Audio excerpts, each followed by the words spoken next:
கிறிஸ்தியேசுக்குள் அன்பான சகோதர சகோதரிகளே,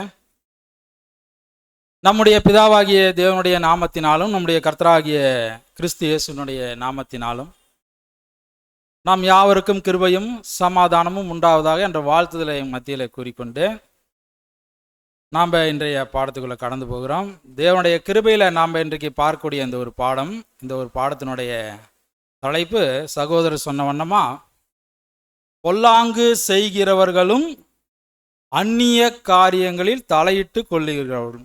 இப்போ அந்நிய காரியங்களில் தலையிட்டு கொள்ளுகிறவர்கள் தான் இதில் மெயின் நம்ம பார்க்க போகிறோம். அப்போ இதை வந்துட்டு ஆங்கிலத்தில் நம்ம சொல்லப்போனால் எப்படின்னா, evil doers and busy bodies. Evil doers and busy bodies. இது வந்துட்டு நம்ம எங்கேருந்து இந்த பாடம் எடுக்கிறோம் அப்படின்னா, ரீப்ரின்ஸ் நம்பர் வந்துட்டு 5274. 5274. இப்போ நம்ம இது பார்த்தீங்கன்னா புது சிருஷ்டி வேல்யூம் 6வது வேல்யூமில் கூட நம்ம பார்க்கும்போது இது எங்கே இருக்குன்னா, பூலோக கடமைகள் அந்த ஒரு அத்தியாயத்தில் மனசாட்சியில் தலையிடுவது அப்படின்ற ஒரு தலைப்பில் சகோதரர் கொடுத்துருக்கிறார். அதாவது மற்றவர்களுடைய மனசாட்சியில் நாம் தலையிடுறது. அதான் நம்ம பார்க்கும்போது அந்நிய காரியங்களில் தலையிடுறது. இப்போ மனசாட்சியில் தலையிடுவது அப்படின்ற ஒரு தலைப்பில் அங்கே இருக்குது. நீங்கள் அதையும் ரெஃபர் பண்ணிக்கலாம். அப்போ நாம் ரீப்ரின்ஸ் நம்பர் 5274. இப்போ நம்ம இன்றைக்கி வந்துட்டு அதிகமாக ரீப்ரின்ஸ்லேருந்து தான் நம்ம பார்க்க போகிறோம். சில காரியங்கள் மட்டும் நாம் வந்துட்டு வேல்யூம்லேருந்து நாம் அதை ஆட் பண்ணிக்கிறோம். இப்போ நாம் பார்க்கும்போது இந்த வீண் அலுவல்காரர் அப்படின்ற ஒரு விஷயங்கள் கூட இதில் நம்ம சொல்லலாம். அந்நிய காரியங்களில் தலையிடுறது. அப்போ வீண் அலுவல்காரர்கள் பற்றி பேசுகிறப்ப என்னங்க அது சொல்லும்போது இதை எப்படி சொல்லலாம் அப்படின்னா, இவங்களை எப்படி சொல்லலாம்னா ஆங்கிலத்தில் எப்படி சொல்கிறாருங்க, அந்நிய காரியங்கள் தலையிடுறவங்கள பிஸி பாடி. அப்போ பிஸி பாடினா என்னங்க, என்ன அர்த்தம்? என்ன அப்படிதான்? சரி, நம்ம உலகத்தின் பேச்சில் சொல்லுவாங்க, என்ன சொல்லுவாங்க, இவர் எப்பயுமே அப்படி தான் இருப்பார், பிஸியாகவே தான் இருப்பார், இவருக்கு என்ன நிற்கிறதுக்கு நேரம் இல்லைங்க. அப்போ இந்த மாதிரி சூழ்நிலையில் இவங்க என்ன காரியங்களை அதிகமாக செய்கிறவங்களா இருப்பாங்க? ஏன்னா இவங்களுக்குன்னு செய்கிறதுக்கு அவங்களுக்கு நேரம் இல்லை. அப்போ இவங்களுக்கே நேரம் இல்லைன்னா அப்புறம் வேற என்ன காரியத்தை தான் இவங்க செய்கிறாங்க? அந்நிய காரியங்களில் தலையிடுறவங்க அப்படின்றத நம்ம பார்க்குறோம். அப்போ நாம் பார்க்கும்போது சகோதரர் சொல்கிறாரு எப்படின்னா, இந்த அந்நிய காரியங்களில் தலையிடுறதுக்கு புது சிருஷ்டிக்கு உரிமை இருக்கா? அதான் நம்மளுக்கு இன்னைக்கு பாடமே அதுதான். அந்நிய காரியங்களில் தலையிடுறதுக்கு புது சிருஷ்டிக்கு உரிமை இருக்கா? 1% இருக்கா? இப்போ நம்ம பாடத்தில் நாம் முழுமையாக பார்த்தோம்னா நம்ம என்ன பண்ணிடலாம், இதை நம்ம கண்டுபிடிச்சிடலாம். உலகத்தில் நாம் பார்க்கும்போது இந்த பிஸி பாடிக்கு என்னங்க, இன்னொரு என்ன வேலை செய்கிறீங்கன்னா என்னங்க, அவர் ஒரு வேலையும் செய்ய மாட்டார். அவருக்கு என்ன பேருங்க, நம்ம உலகத்தில் என்ன பேர் வச்சுருக்கிறோம் அவருக்கு? எந்த காரியத்தையும் கவனிக்க மாட்டார், இந்த காரியம் மட்டும்தான். அவர் வந்துட்டு வெட்டி ஆபீஸருங்க. அவர் என்ன வேலை செய்கிறீங்கன்னு கேட்டால் என்ன சொல்லுவாருங்க, விஓவாக இருக்கிறேன், வெட்டி ஆபீஸர். அப்போ இந்த மாதிரி விஷயங்களை நாம் வந்துட்டு கொஞ்சம் நம்ம மனதில் கொண்டு வரணும். அப்போ அப்போஸ்தலருடைய வார்த்தைகளை நம்ம வாசிக்கலாம் பாருங்க. 1 தீமோத்தேயு 5:13 வாசிக்கலாம். 1 தீமோத்தேயு 5:13. அதுவும் அல்லாமல் அவர்கள் சோம்பல் உள்ளவர்களாய் நிறுத்தி படிங்க. அவர்கள் சோம்பல் உள்ளவர்களாயும் வீடு வீடாய் திரிய பழகுவார்கள். பாருங்க, வீடு வீடாய் திரிய பழகுவார்கள். சோம்பல் உள்ளவர்களாய் மாத்திரமல்ல அலப்புகிறவர்களாயும். அவங்க என்ன பண்ணுவாங்க, அலப்புகிறவர்களாயும் வீண் அலுவல் காரிகளாயும். வீண் அலுவல் காரிகள் நம்ம படிக்க வேணாம், வீண் அலுவல் காரர்களாயும் தகாத காரியங்களை பேசுகிறவர்களாயும் இருப்பார்கள். பாருங்க, தகாத காரியங்களை பேசுகிறவர்களாயும் இருப்பாங்க. அப்போ நாம் இங்கே பார்க்கும்போது அப்போ நம்ம இந்த ஒரு விஷயங்களையெல்லாம் நம்ம மனதில் வைக்கணும். அப்போ மனதில் வச்சு நம்ம இந்த காரியங்கள்லாம் நம்ம என்ன பண்ணக்கூடாதுங்க, நம்ம போகக்கூடாது அப்படின்றது தான் நம்ம பார்க்குறோம். அப்போ நம்ம இன்னும் நம்ம வசனம் வாசித்தோம்னா நம்ம வாசிக்கலாம். 1 பேதுரு 4:15 வாசிங்க. 1 பேதுரு 4:15. ஆதலால் கொஞ்சம் சவுண்டு. ஆதலால் உங்களில் ஒருவனும் கொலைபாதகனாயாவது, திருடனாயாவது, பொல்லாங்கு செய்யாதவனாயாவது, அந்நிய காரியங்களில் தலையிட்டு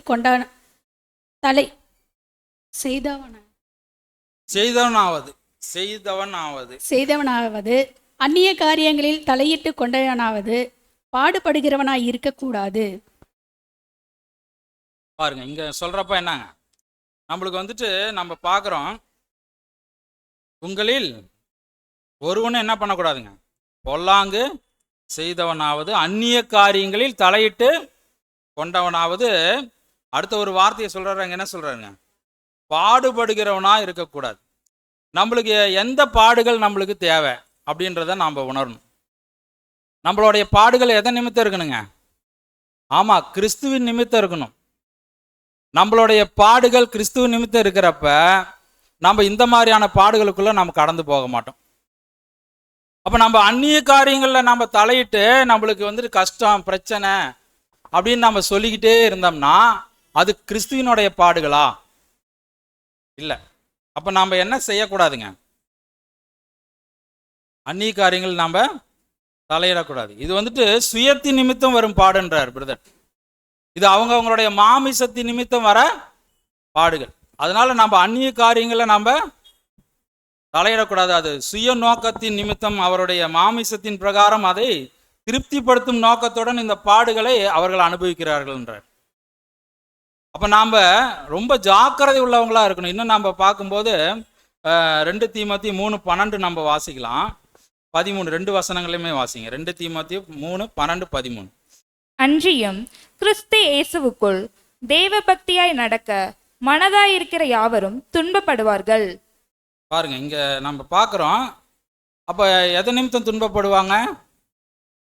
ஆமா, தேவ பக்தியாய் பாருங்க நடக்க மனதா இருக்கிற யாவரையும் துன்பப்படுவார்கள். இது வந்து தேவ பக்தியாய் நடக்க மனதா இருக்கிறவங்க, கிறிஸ்துவின் நிமித்தம் பாட அனுபவிக்கிறீங்க. அவ அடுத்த வசனம் வாசிங்க. பொல்லாதவர்களும் எத்தர்களுமானவர்கள் மோசம் போக்குகிறவர்களாகவும் மோசம் போகிறவர்களாகவும் இருந்து மென்மேலும் கேடுள்ளவர்களாவார்கள். பாருங்க, இங்க சொல்லப்படுற வார்த்தையை பாருங்க. பொல்லாத காரியங்களை செய்வாங்க, பொல்லாங்கு செய்கிறவர்கள். அப்ப பொல்லாதவர்கள் அவங்க. எத்தர்கள்னா என்னங்க? நம்ம வாழ்க்கையில சொல்லுவீங்களா, பெரிய சரியான எத்தங்க, பயங்கரமான ஆள் இவர் சரியான ஏமாத்துக்காரரு. அப்போ இந்த மாதிரி ஆட்கள் எப்படி இருப்பாங்க?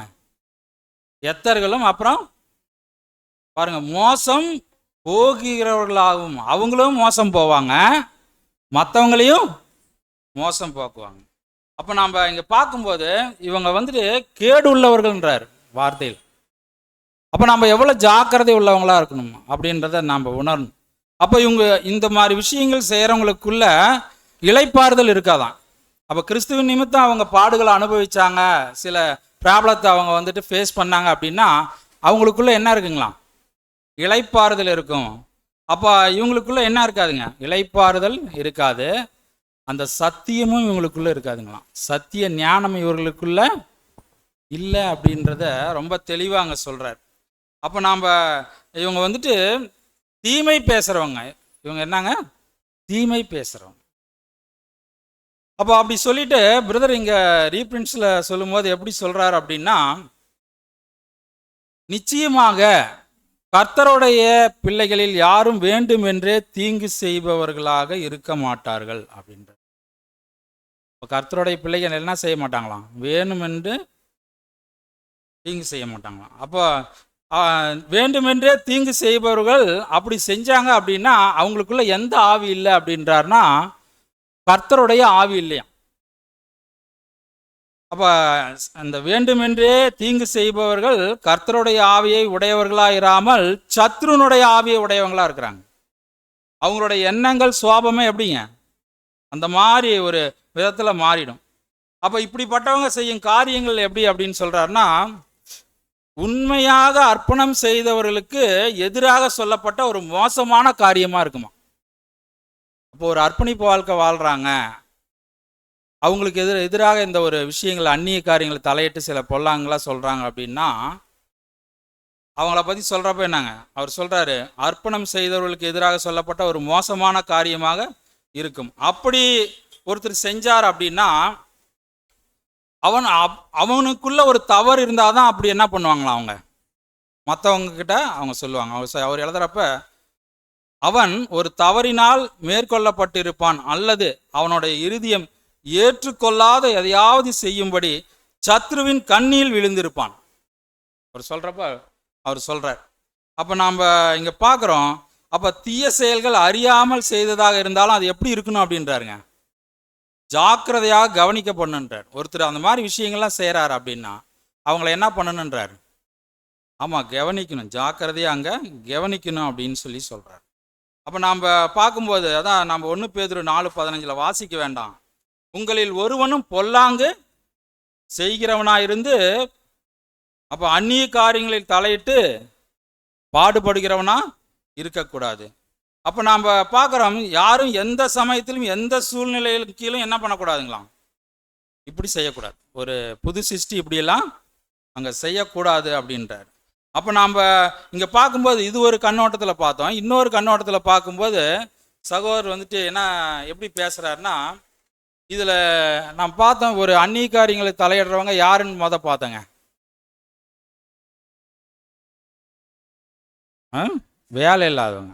சரி, அது நம்ம வசனத்தில் பார்த்தோம் இல்லையா. அப்போ நாம் இங்கே பார்க்கும்போது இதில் பரிசுத்தவான்களும் கூட மற்றவர்களை போல இந்த மாதிரி விஷயங்களை தலையிடுறாங்களாம். இப்போ என்ன பண்ணலாங்க, இவங்க பரிசுத்தவான்னு சொல்லிக்கிறாங்களாம், சொல்லிக்கிட்டா கூட என்ன பண்ணுறாங்களாம், மற்றவங்க காரியங்களை தலையிட்டு துன்பப்படுகிறீர்கள் என்று அங்கே சொல்கிறார். அப்போ நாம் பார்க்கும்போது கர்த்தருடைய அர்ப்பணம் செய்த ஜனங்கள், கர்த்தர்கிட்ட அர்ப்பணம் செய்த ஜனங்கள் மற்றவர்களை காட்டிலும் எப்படி இருக்குங்க, அதிகமாக அந்நிய காரியங்களில் என்ன பண்ணுறாங்களாம், ஈடுபட விருப்பம் உள்ளவர்களாக இருக்கிறாங்க. இப்போ நாம் பார்க்கும்போது இந்த மாதிரி விஷயங்களை நாம் கவனிக்க வேண்டியதாக இருக்குது. அப்போ சகோதரர் ரசல் சொல்லும்போது சில சமயங்களில் நாம் இப்படி தான் நினைக்கிறோன்றார். அவர் சொல்கிறார், பரிசுத்தவான்கள் கூட இப்படி தான் இருக்கிறாங்க, இந்த மாதிரி தான் இருக்கிறாங்க அப்படின்றத சில சமயங்களில் நாம் நினைக்கிறோம். அப்போ நாம் ஏன் அப்படி நினைக்கிறோம் அப்படின்னு ஒரு பாயிண்ட் சொல்கிறார். ஏன் அப்படி நினைக்கிறோம், நாம் ஏன் அப்படி நினைக்கிறோம் அப்படின்னா, மற்றவர்களை காட்டிலும் உயர்ந்த ஒரு தரநிலையை அவங்க அடைந்தவங்களா இருக்கிறாங்க. உலக ஜனங்களை காட்டிலும் எப்படி இருக்கிறாங்களாம், அவங்க கொஞ்சம் ஒரு ஸ்டெப் மேலே இருக்கிறாங்க. அதனால தான் அந்த மாதிரிலாம் அவங்க பண்ணுறாங்க. என்ன அப்படின்னு சொல்கிறாருன்னு பார்த்தீங்கன்னா, அவர்கள் நீதியின் மேலுள்ள அன்பின் நிமித்தம் பண்ணுறாங்களாம். ஏன் இந்த மாதிரி பரிசுத்தவான்கள் கூட இந்த மாதிரி விஷயத்தெல்லாம் பண்ணுறாங்க அப்படின்னா, அவங்க நீதியின் மேலுள்ள அன்பின் நிமித்தம் அதை செய்கிறாங்க. அடுத்ததான் நம்ம பார்க்கும்போது அவங்க அக்கிரமத்தை வெறுக்கிறாங்களாம். என்ன பண்ணுறாங்களாம், சில அக்கிரமத்தில் அவங்களால என்ன பண்ண முடியலையாம், தாங்க முடியல. ஏன்னா அவங்க முன்பிருந்த வாழ்க்கைக்கு என்னங்க அதெல்லாம் மறிச்சிட்டு இப்போ என்ன பண்ணுறாங்க, அவங்க கொஞ்சம் டெவலப் ஆகிறாங்க. இப்போ டெவலப் ஆகிறப்ப ஒரு ஸ்டெப் என்ன பண்ணுறாங்க, உலகத்தை காட்டிலும் மேலே போகிறாங்க. அப்போ மேலே போகிறப்ப இதெல்லாம் அவங்களால தாங்க முடியல. அக்கிரமத்தை அவங்க என்ன பண்ணுறாங்க, வெறுக்கிறாங்க. நீதி என்ன பண்ணுறாங்க, அன்பு, நீதியின் மேலே அன்பு காட்டுறாங்க. இப்படியெல்லாம் இருக்கும்போது அவங்க இந்த ஒரு விஷயத்தை செய்கிறாங்க.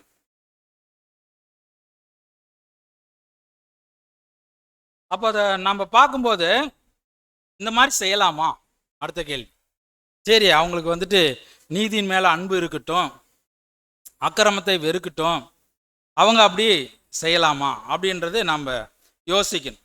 அப்போ நம்ம பார்க்கும்போது அவங்க தன்னுடைய காரியங்களில் மாத்திரம் திருப்தி அடையாமல் என்ன பண்ணுறாங்களாம், இப்போ அவங்க மாறிக்கிட்டே இருக்கிறாங்களாம்.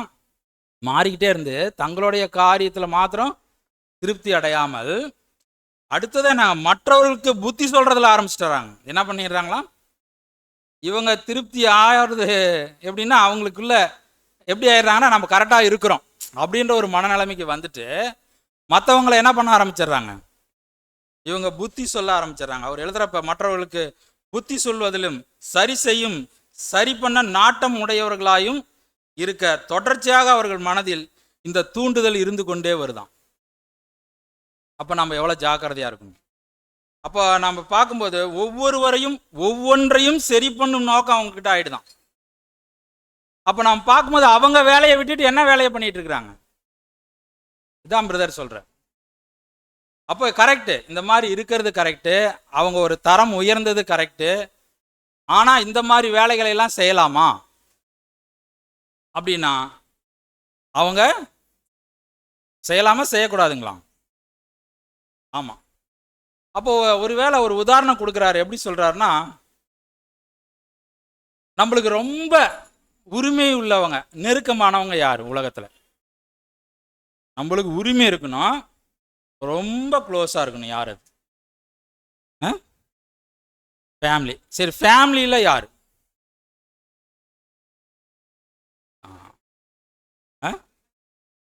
Husband and wife. சரி, இப்போ நான் இன்னொரு கேள்வி கேட்குறேன். ஹஸ்பண்ட் இருக்கிறாரு, ஒய்ஃபு உரிமையில் மிரட்டலாமா? அப்போனா இது வந்துட்டு ரொம்ப உரிமை எடுத்து நம்ம சரி இந்த மாதிரி வரலாம். யாருக்கிட்ட நாம் வந்துட்டு அதட்டுவோம் பேசுவோம்? பிள்ளைங்கிட்ட தான். அப்போ அந்த மாதிரி பிள்ளைங்க கிட்ட, அப்போ நம்ம பிள்ளைங்கிட்ட அந்த நெருக்கமானவர்கள்கிட்ட நம்ம பார்க்கும்போது தங்களுடைய நேரடியான பொறுப்பில் இருக்கிறவங்களாம். இவங்கெல்லாம் யாருங்க? நேரடி பொறுப்பில் நம்ம வழி நடத்தக்கூடியவங்க. அப்போ நாம் இங்கே பார்க்குறோம், அந்த நேரடியான பொறுப்பில் உள்ளவங்க கிட்ட, இந்த குடும்பத்தில், இந்த சொந்த குடும்பத்தில் உள்ளவங்க கிட்ட நாம் ஒரு கடமையாக நினச்சி எப்படிங்க அவங்க காரியங்களில் நம்ம தலையிடலாமா? அடுத்த பாயிண்ட் வந்துட்டோம். நம்மளுக்கு சப்ஜெக்டே இதுதான் இன்றைக்கெல்லாம். நீங்கள் எங்கே சுற்றினீங்கனாலும் எங்கே தான் வரும். சரி, நம்ம பிள்ளைகளோட காரியத்தை தலையிடலாமா?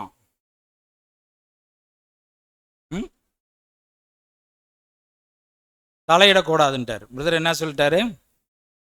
பிள்ளைங்களோட காரியத்துக்கு கூட என்ன பண்ணக்கூடாது, நம்ம தலையிடக்கூடாது. அவங்க தனிப்பட்ட உரிமைகளில் நாம் தலையிடுறதுக்கு அதிகாரம் இல்லைன்ட்டார்.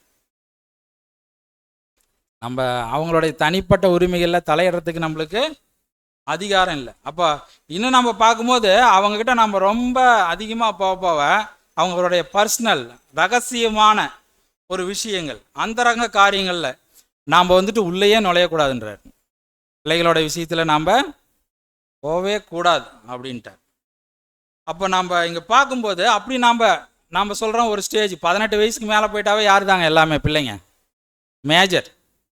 18 வயசுக்கு உள்ளதாக இருக்குது, குழந்தைங்களுக்கு ஒன்றும் தெரியாது அப்படின்னு நாம் மூவ் பண்ணால்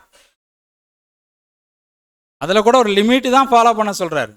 லிமிட்டுக்கு மேலே என்ன பண்ணக்கூடாது, பிள்ளைங்கிட்ட கூட அங்கே போகக்கூடாது அப்படின்றார். அப்போ நாம் இங்கே பார்க்கும்போது அங்கே சொல்கிறப்ப எப்படி சொல்கிறாருன்னா, நாம் அந்த பொறுப்புகளை கொடுத்து நாம் என்ன எதிர்பார்க்குறோம் என்று அதுக்கு புரிய வைக்கணுமா. ஏதாவது ஒன்று நம்ம அவங்கக்கிட்ட எதிர்பார்த்தாலும் அந்த ஒரு விஷயத்தை அவங்களுக்கு சொல்லி அவங்களுக்கு நம்ம என்ன பண்ணுன்றாரு, புரிய வைக்கணும். நம்ம புரிய வைக்காத நம்ம அவங்கள என்ன பண்ணக்கூடாது, நம்ம அதை செய்யணும் இதை செய்யணும் இப்படி இருக்கணும் அப்படி இருக்கணும்லாம் என்ன பண்ணக்கூடாது, நம்ம சொல்லக்கூடாது. புரிய வச்சோம்னா தான் நம்மளுக்கு அவங்களுக்கு ஒரு சுமூகமான ஒரு சமாதானம் கிடைக்கும். புரிய வைக்கலைன்னா நம்ம வந்து ஸ்ட்ரெயிட்டாக இதை செய்ய அதை செய்யணும் போது அது என்ன பண்ணுங்க குழந்தைங்க. அப்போ நாம் அதை புரிஞ்சிக்கிறதுக்கே நம்மளுக்கு நிறையா பாடம் வேணும் இல்லைங்களா. இப்போ அந்நிய காரியங்களை தலையிடுறது யார்கிட்ட கூட தலையிடக்கூடாது, பிள்ளைங்கிட்ட கூட நம்ம தலையிடக்கூடாது அப்படின்னு சொல்லி சொல்கிறார். ஏன்னா அவங்களையும் யார் தான் வழி நடத்துகிறாங்க, தேவன் தான் அங்கே வழி நடத்துகிறார் அப்படின்றத நம்ம பார்க்குறோம். அப்போ நாம் இங்கே பார்க்கும்போது அப்படி நம்ம செய்யும் பட்சத்தில் நம்மளுக்கு அது என்ன ஆகிடுன்னா ஒரு எதிர்மறையான காரியங்களை கொண்டு வந்துடும். எப்படிங்க, நம்மளுக்கும் அவங்களுக்கும் உள்ள பிரிவை என்ன பண்ணிடுங்க, அங்கே அது அதிகப்படுத்திடும். இது ஒரு காலத்தில் இல்லைனாலும் ஒரு காலத்தில் என்ன ஆகிடும், அது நம்மளுக்கு அதை கொண்டு வந்துடும். அப்போ நம்ம எவ்வளோ ஜாக்கிரதையாக இருக்கிறவங்களா இருக்கணும் அப்படின்றத நம்ம பார்க்குறோம். அப்போ அந்நிய காரியங்களில் தலையிடுவது அப்போஸ்தலர் எப்படி சொல்கிறாருன்னா மிகவும் கண்டிக்கிறார் அப்படின்னு சொல்கிறார். அப்போ தேவனுடைய ஜனங்கள் இதிலிருந்து தங்களை காத்து கொள்ள வேண்டும் என்ற அப்போஸ்தலனுடைய எச்சரிப்பை நாம் மீண்டும் மீண்டும் நம்ம என்ன பண்ணோம், நாம் உறுதிப்படுத்தணும் அப்படின்றார். அப்போ அடுத்தது நம்ம பார்க்குறோம், நம்ம இப்படி குடும்பங்களில் எப்படி இருக்கிறோம், நம்ம பிள்ளைங்கிட்ட அந்த உரிமையை எடுத்து நம்ம அவங்கள அதட்டுறது, அடக்கிறது, அப்போ இப்படி இருக்கணும் அப்படி இருக்குன்னு சொல்கிறது, அதே போல் எங்கே வந்துருன்னு சொல்கிறாரு, எங்கே வந்துருங்களா அதே வேலை. அப்போ இதே மாதிரி இருந்துட்டா எப்படி இருக்கும் நம்ம பாருங்க. நம்ம பார்க்கும்போது அப்போ இந்த 2வது பக்கம் முதல் பேரா போடுங்க.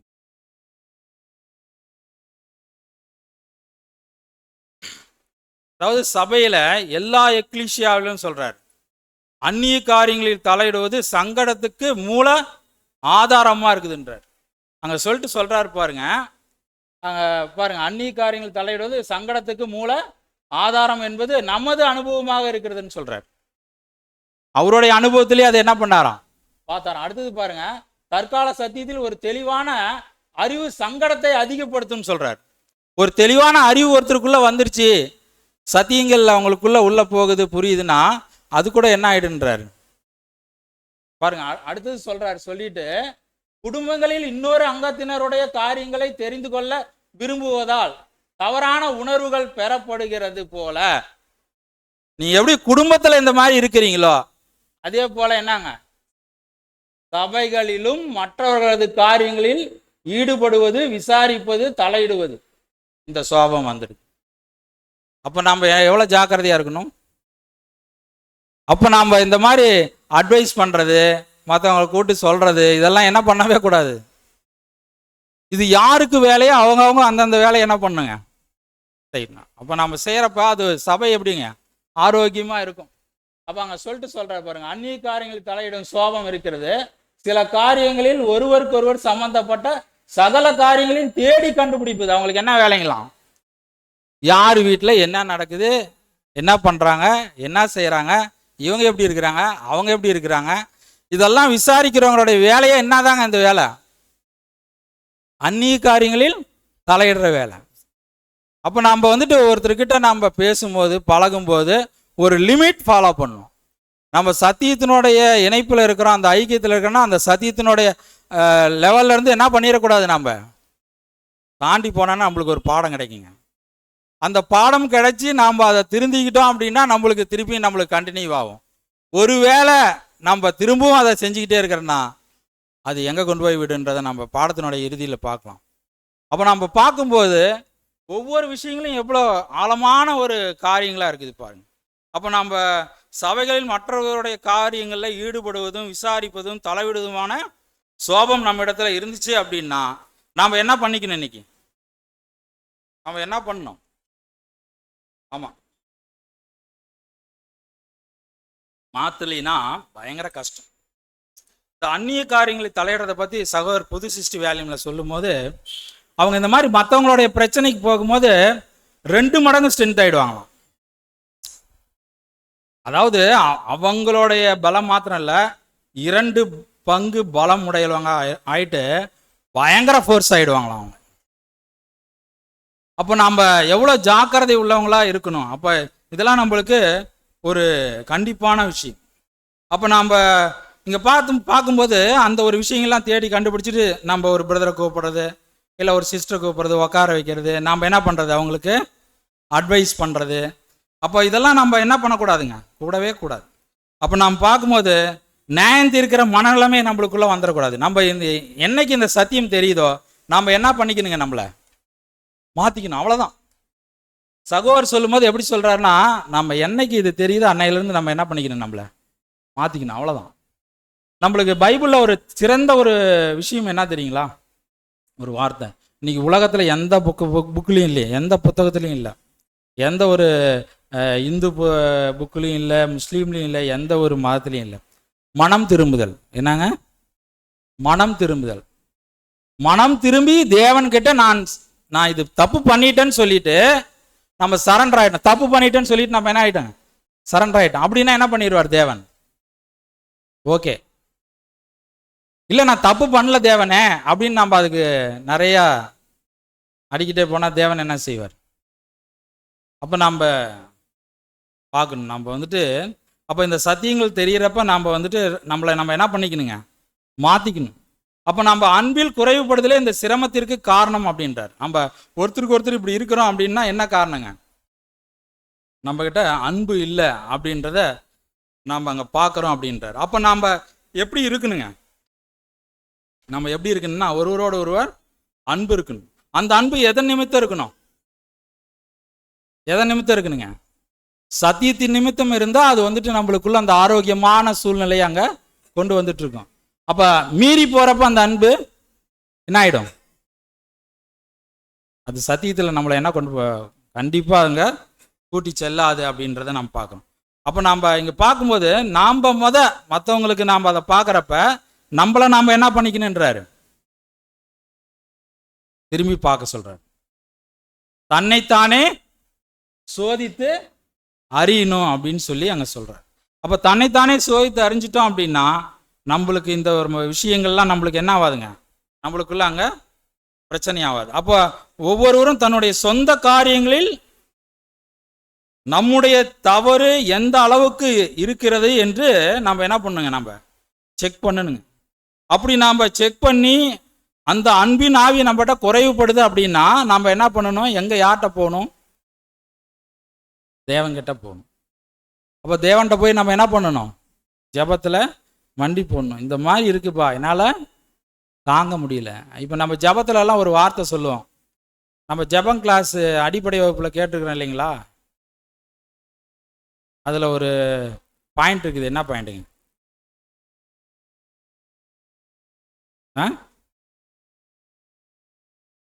என்ன பிரதர்? பாருங்க, மற்றவர்களை நாங்கள் மன்னிக்கிறது போல எங்கள் பாவங்களை. அப்போ நம்ம இந்த ஒரு விஷயத்தை ஏதாவது கொண்டு வந்திருக்கிறோமா? அப்போ நம்ம ஜெபத்தில் நம்ம உட்காரும்போது மற்றவங்களை நாங்கள் மன்னிக்கிறதுக்கு எங்களுக்கு என்ன கொடுங்க? மனதை கொடுங்க, இருதயத்தை கொடுங்கன்னு சொல்லி அந்த ஆவியை கொடுங்க அப்படின்னு சொல்லி நம்ம என்ன பண்ணணும்? கேட்கணும். அப்போ கேட்டு அந்த மன்னிச்சுட்டு நம்ம கேட்குறப்ப நம்மளை என்ன பண்ணுவார்? அவரு மன்னிப்பார். நம்மளுக்கு மன்னிக்கிற ஒரு விஷயங்கள் இல்லைன்னா அவர் என்ன பண்ண மாட்டாரு? நம்ம தவறு செஞ்சிட்டோம் அப்படின்னா அந்த தவறை உணரணும். அதான் பாயிண்ட். இப்போ நம்ம தவறை உணரவே இல்லை, எப்படி போய் மன்னிப்பு கேட்போம்? எப்படி நம்ம அந்த ஒரு விஷயத்தை சரி பண்ணுவோம்? நம்ம செஞ்சது தப்பே இல்லைன்னு ஒரு உறுதியாக நிற்கிறோம். அப்போ நம்ம எப்படி போய் மன்னிப்பு கேட்போம் அப்படின்னா அதுக்கு வாய்ப்பே இல்லை அப்படின்றத பார்க்கணும். அப்போ நம்ம கண்ணில் என்ன இருக்குங்களா? பீம் பாருங்க, இதுதான் நம்ம கண்ணில் என்ன இருக்கு? பீம். அவங்க கண்ணில் என்ன இருக்குன்னு பார்க்குறோம். சின்னதாக ஓரமாக என்ன இருக்குங்க? லைட்டாக ஏதோ ஒரு தூசி மாதிரி இருக்குது கண்ணில். நான் வசனம் வாசிக்கலாம். மத்தேயு 7:3 வாசிக்கலாம். மத்தேயு 7:3. நீ உன் கண்களில் இருக்கிற உத்திரத்தை உணராமல் உன் சகோதரன் கண்ணில் இருக்கிற துரும்பை பார்க்கிறது என்ன? பாருங்க, அப்போ நம்ம கண்ணில் என்ன இருக்குங்களாம்? உத்திரம். பழைய காலத்து வீட்டிலலாம் ஓட்டு வீட்டில் என்னங்க, ஒரு சட்டை மாதிரி இருக்கும், அப்புறம் ஒரு கூம்பு அடிச்சிருப்பாங்க, அதுதான் உத்திரம். அது இன்னைக்கு என்ன ஆயிடுச்சு? பீமா மாறிடுச்சு. அப்போ நம்ம ஆங்கிலத்தில் சொல்லப்படுற வார்த்தை அது. அப்போ நாம் பார்க்கும்போது அப்போ கிறிஸ்துவின் சரீர அங்கங்களினுடைய விஷயத்தில் நாம் வந்துட்டு என்ன பண்ணக்கூடாதுன்றாரு? குறை கண்டுபிடிக்கக்கூடாதுன்றாரு. குறை கண்டுபிடிக்கக்கூடாது. ஏன்னா அவங்க சாதாரணமாக இந்த அழைப்புக்குள்ளே வரல அப்படின்றார். சாதாரணமாக இந்த அழைப்புக்குள்ளே வரல. அவங்க யாருன்னு சொல்லி சொல்றாருன்னா ரொம்ப ஆழமாக அழுத்தி சொல்றாரு. எப்படி சொல்றாருன்னா நம்ம பாருங்க நம்ம வாசிக்கிறோம். இரட்சகராலும் அர்ப்பணத்தினாலும் நீதிமானாக்கப்பட்ட மாமிசம் அவரது மாமிசமா இருக்குது. அந்த அவரது யாருன்னா கிறிஸ்து. அவங்க அர்ப்பணிப்பு பண்ணிட்டாங்க அப்படின்னா அவங்கள நாம் எப்படி பார்க்கணும்னா இந்த மாமிசத்தை என்ன பண்ணக்கூடாது? பார்க்கக்கூடாது. கிறிஸ்துவனுடைய மாமிசமாக பார்க்கணும். அப்போ கிறிஸ்துவனுடைய சரீரமாக பார்க்கணும். அப்போ தலை கர்த்தராகிய இயேசு கிறிஸ்து, சரீரம் சபை. அப்போ சபை யாரு? நாம தான். அப்போ நாம் ஒருவேளை அவங்கள பார்த்து நாம் சில குறைகளை நம்ம சொல்கிறோம் அப்படின்னா யாரை சொல்கிறோங்க? அவ்வளோதான். அப்படின்னா நம்ம என்ன பண்ணணும் அப்படின்னா, ஃபஸ்ட்டு நம்ம இதிலேருந்து பழகணும். இப்போ வந்து மாறணும். நம்ம வந்து கிறிஸ்துவை நாம் சொல்கிறதுலேருந்து மாறணும் இல்லையா? எப்படி மாறுவீங்க? ட்ரைனிங் எடுக்கணும். என்ன பண்ணுவீங்க? உடனே மாறிடுவீங்களா? உங்கள் இறுதியத்தில் அப்படியே சலவை சோப்பு போடுற மாதிரி போட்டு நல்லா பலன்னு ஒயிட் ஆகிட்டு பரிசுத்தமாயிட்டேன், எப்படி மாறும்? என்ன குணலட்சணத்தை நம்மளுக்குள்ள வளர்த்திக்கணும். ஏன்னா வசனம் சொல்லுது, சகோதரிகளுக்கு சொல்லுது, அமைதியில் உள்ளவர்களா ஃபஸ்ட்டு என்ன பண்ணணும்? ஏன்னா நம்ம வசனம், ஆதார வசனமே அதான் வாசித்தோம். அப்போ நம்ம பார்க்கும்போது நம்மளுக்கு சைலண்ட், என்ன பண்ண சைலண்ட். ஃபஸ்ட்டு என்ன ஃபாலோ பண்ணணும் நம்ம? ஆமாம், அமைதியாக இருங்க. அமைதியாக இருந்து யோசனை பண்ணுங்க. நாம் என்ன செய்கிறோம், என்ன பண்ணுறோம், அடுத்தது என்ன செய்யணும். இந்த விஷயங்களை நாம் எப்போ கடைபிடிக்கிறோமோ நம்மளை அது கொஞ்சம் கொஞ்சமாக வழி நடத்தும். இது வந்து ஒரு குணலட்சணம்.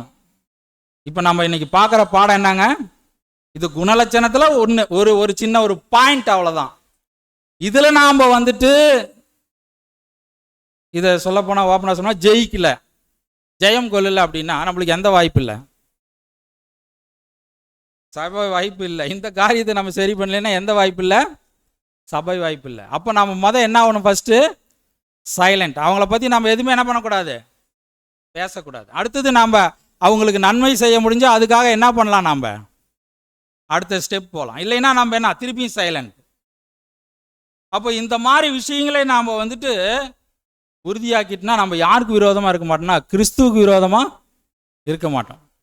ஏன்னா இந்த ஒரு வார்த்தையில் அவர் வந்து ஒரு வசனத்தை குறிப்பிடுறாரு. எப்படி குறிப்பிடுறாருன்னா, நீ துன்பப்படுத்துகிற இயேசு நான். ஒருத்தர் நம்மளால் கஷ்டப்படுறாரு அப்படின்னா அந்த துன்பப்படுத்துகிற விஷயம் நம்ம பார்க்கும்போது யாரை துன்பப்படுத்துகிறோமா? இயேசுவே தான். நம்ம வசனம் கூட அங்கே குறிப்பிடுறாரு, நம்ம வாசிக்கலாம். அப்போஸ்தலர் 9வது அதிகாரம். சரி, அது வேண்டாம். அப்போஸ்தலர் 22:8 வாசிங்க. அதற்கு நான், ஆண்டவரே, நீர் யார் என்றேன். அவர், நீ துன்பப்படுத்துகிற நசரேயனாகிய கிறிஸ்து நானே என்றார். பாருங்க, அப்போ நம்ம சொல்லும்போது அப்போ இந்த விஷயங்கள்லேருந்து நம்ம என்ன பண்ணணுங்க? நம்ம விலகி வரணும். விலகி வரணும்னா யாருக்கு பயந்து விலகி வரணும்? தேவனுக்கு பயப்படணுங்க. அப்போ நாம் செய்கிற காரியங்கள் யாரை பாதிக்கப்படுது? கிறிஸ்துவை பாதிக்கப்படுது. அப்போ நம்ம பார்க்குறோம், நம்ம ரொம்ப ஜாக்கிரதையாக இருக்கணும். அப்போ அடுத்த ஒரு விஷயத்துக்கு அவர் வராரு, நம்ம சகோதரர் ரசல். அவர் எப்படி வராருன்னா, சத்ருவானவனால் சிக்குண்டவன் அப்படின்ற ஒரு விஷயத்தை அவர் தலைப்பாக கொடுத்து அங்கே திரும்பவும் சில விஷயத்தை ரிப்பீட் பண்ணுறார்.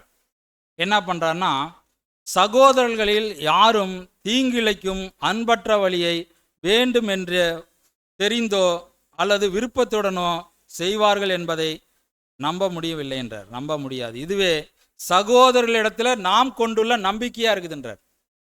ஏன்னா அவங்க வந்துட்டு யாருக்கும் தீங்கிழைக்கணும், அன்பற்ற வழியை வேண்டும் என்றே தெரிந்தே விருப்பத்துடனே செய்யணும் அப்படின்றது அவங்க நினைக்கலையாம். இதெல்லாம் நம்பிக்கை இல்லையா? யாருக்கு நம்பிக்கை இல்லையா? சகோதரர் ரசலுக்கு அவருக்கு நம்பிக்கை இல்லையா? ஆனால் நம்மளுக்காக அவர் எழுதுறார். அப்போ எழுதிட்டு, இதுவே சகோதரத்தில் நாம் கொண்டுள்ள நம்பிக்கையாக இருக்கிறது. தேவனுடைய பிள்ளைகளை சாத்தான் என்ன பண்ணுறான்னா, கண்ணில் சிக்க வைப்பதற்காக இந்த மாதிரி காரியங்கள்லாம் செய்கிறானா. ஏன்னா அவங்களுடைய வேலையே வேற. அவங்க ஊழியம் செய்யணும், அப்போ ஸ்டடி பண்ணணும், சபைகள் அநேக வேலைகள் இருக்குது. இந்த மாதிரி விஷயங்கள் தான் அவங்களுக்குள்ள என்ன ஆகிட்டே இருக்கணும்? ரொட்டீனாக வந்துக்கிட்டே இருக்கணும். ஆனால் இதே ஒரு விஷயத்த அவங்க ஸ்டடி பண்ணுற விஷயத்துலேருந்து அவங்களுக்கு என்னங்க, பரிசுத்தவான்கள் கூட அந்நிய காரியங்களை செய்கிறாங்க அப்படின்னும் போது பரிசுத்தவான்கள் ஸ்டடி பண்ணுவாங்க, அவங்க படிப்பாங்க. சில விஷயங்கள் மைண்டு மாறிடுச்சுன்னா சத்ரு என்ன பண்ணிடுவான்? அந்த சத்தியத்தை வச்சே அவங்களுக்கு கண்ணி வச்சிருவான். அப்போ எப்படின்னா அவர் சொல்றாரு, அதாவது கடமை, நீதியை சிநேகித்தல், நியாயம் என்பவைகளினுடைய போர்வையில் இதை செய்வாங்களாம். எப்படி அவங்க செய்வாங்களாம்? இது என் கடமை அப்படின்வாங்களாம். அடுத்தது, நான் நீதியை சிநேகிக்கிறேன், தேவனுடைய நீதிக்காக நான் என்ன பண்ணுவேன், இதை நான் செய்வேன். இது நியாயம், நான் நியாயத்தை கேட்பேன், போராடுவாங்க. இது யாருடைய கண்ணிங்க? சாத்தானுடைய கண்ணி. அப்போ நம்ம ஒரு வசனம் வாசிக்கலாம் பாருங்க, 1 பேதுரு 2:16 வாசிக்கலாம்.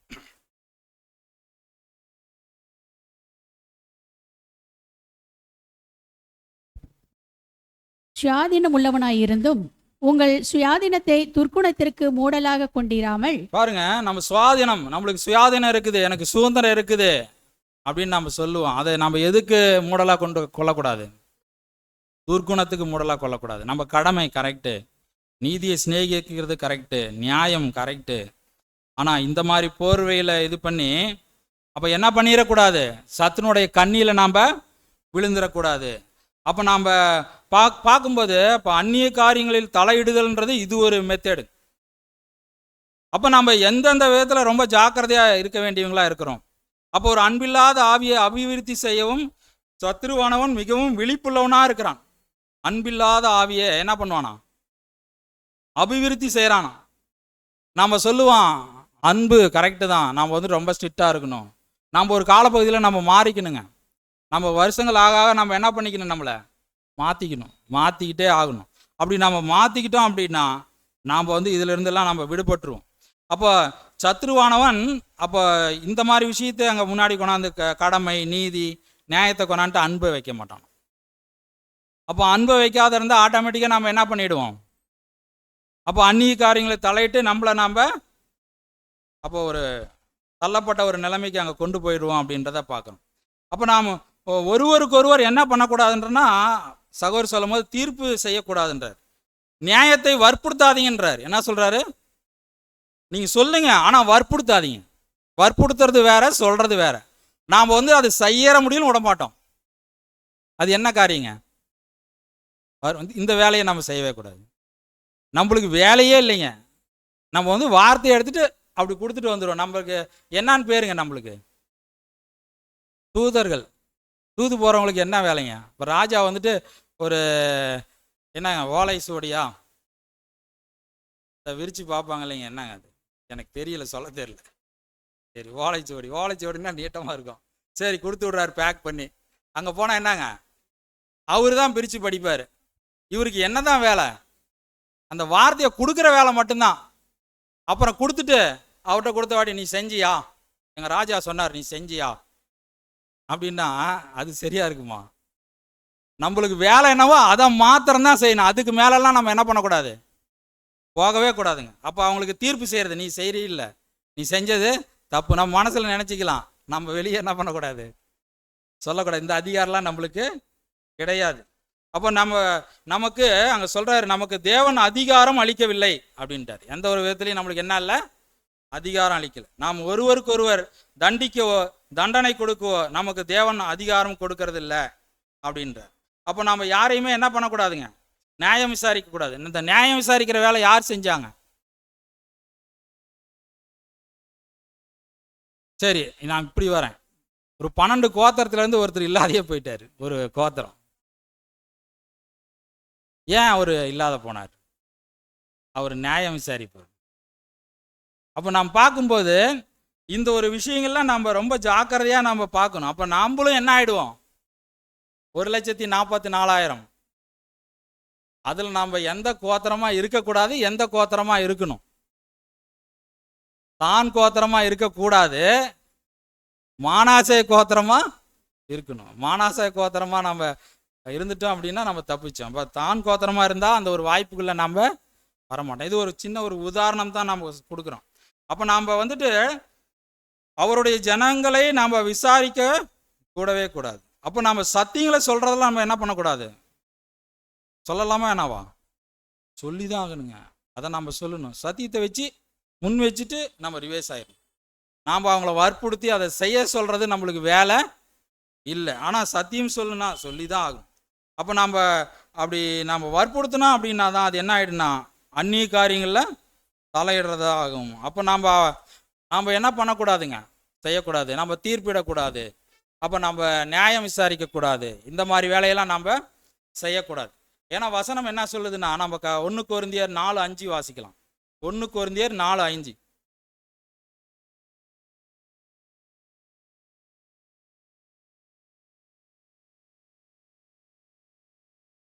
ஆனதால் கர்த்தர் வருமளவும் நீங்கள் காலத்துக்கு முன்னே யாதொன்றையும் குறித்தும் தீர்ப்பு சொல்லாதிருங்கள்.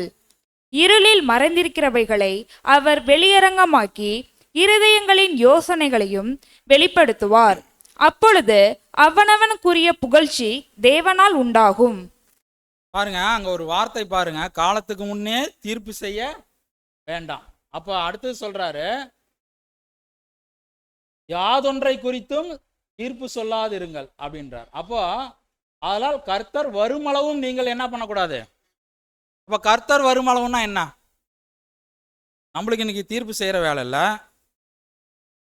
கர்த்தர் வருமளவுன்னா என்னங்க? இதுக்கு என்ன குறிக்குது?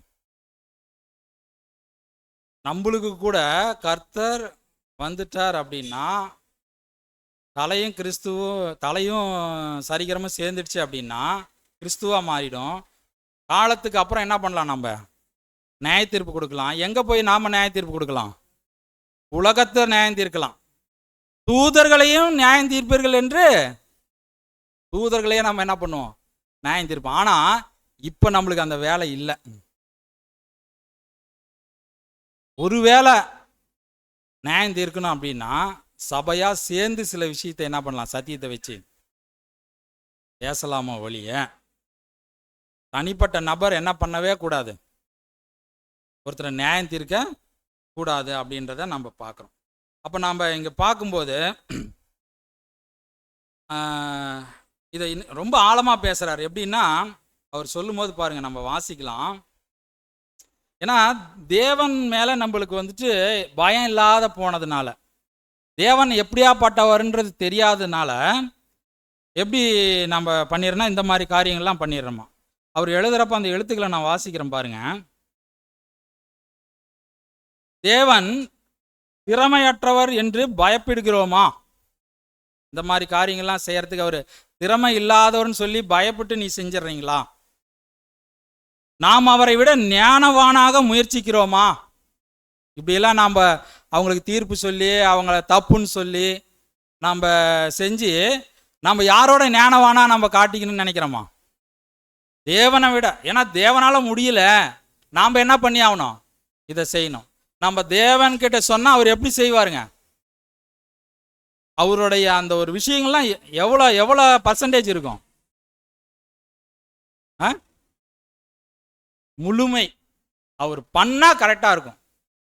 அதை தாண்டி நம்ம என்ன பண்ணிடுறோம்னா நம்ம ஞானம் அதிகமாக இருக்கிற மாதிரி நம்ம நினச்சிட்டு என்ன பண்ணிடுறோமா?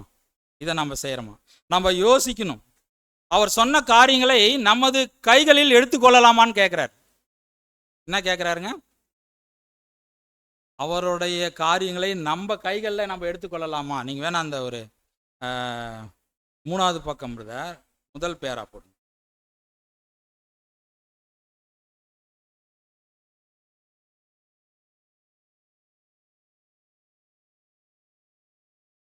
காலத்துக்கு முன்னே தீர்ப்பு செய்ய வேண்டாம், அந்த பேராகிராஃப்.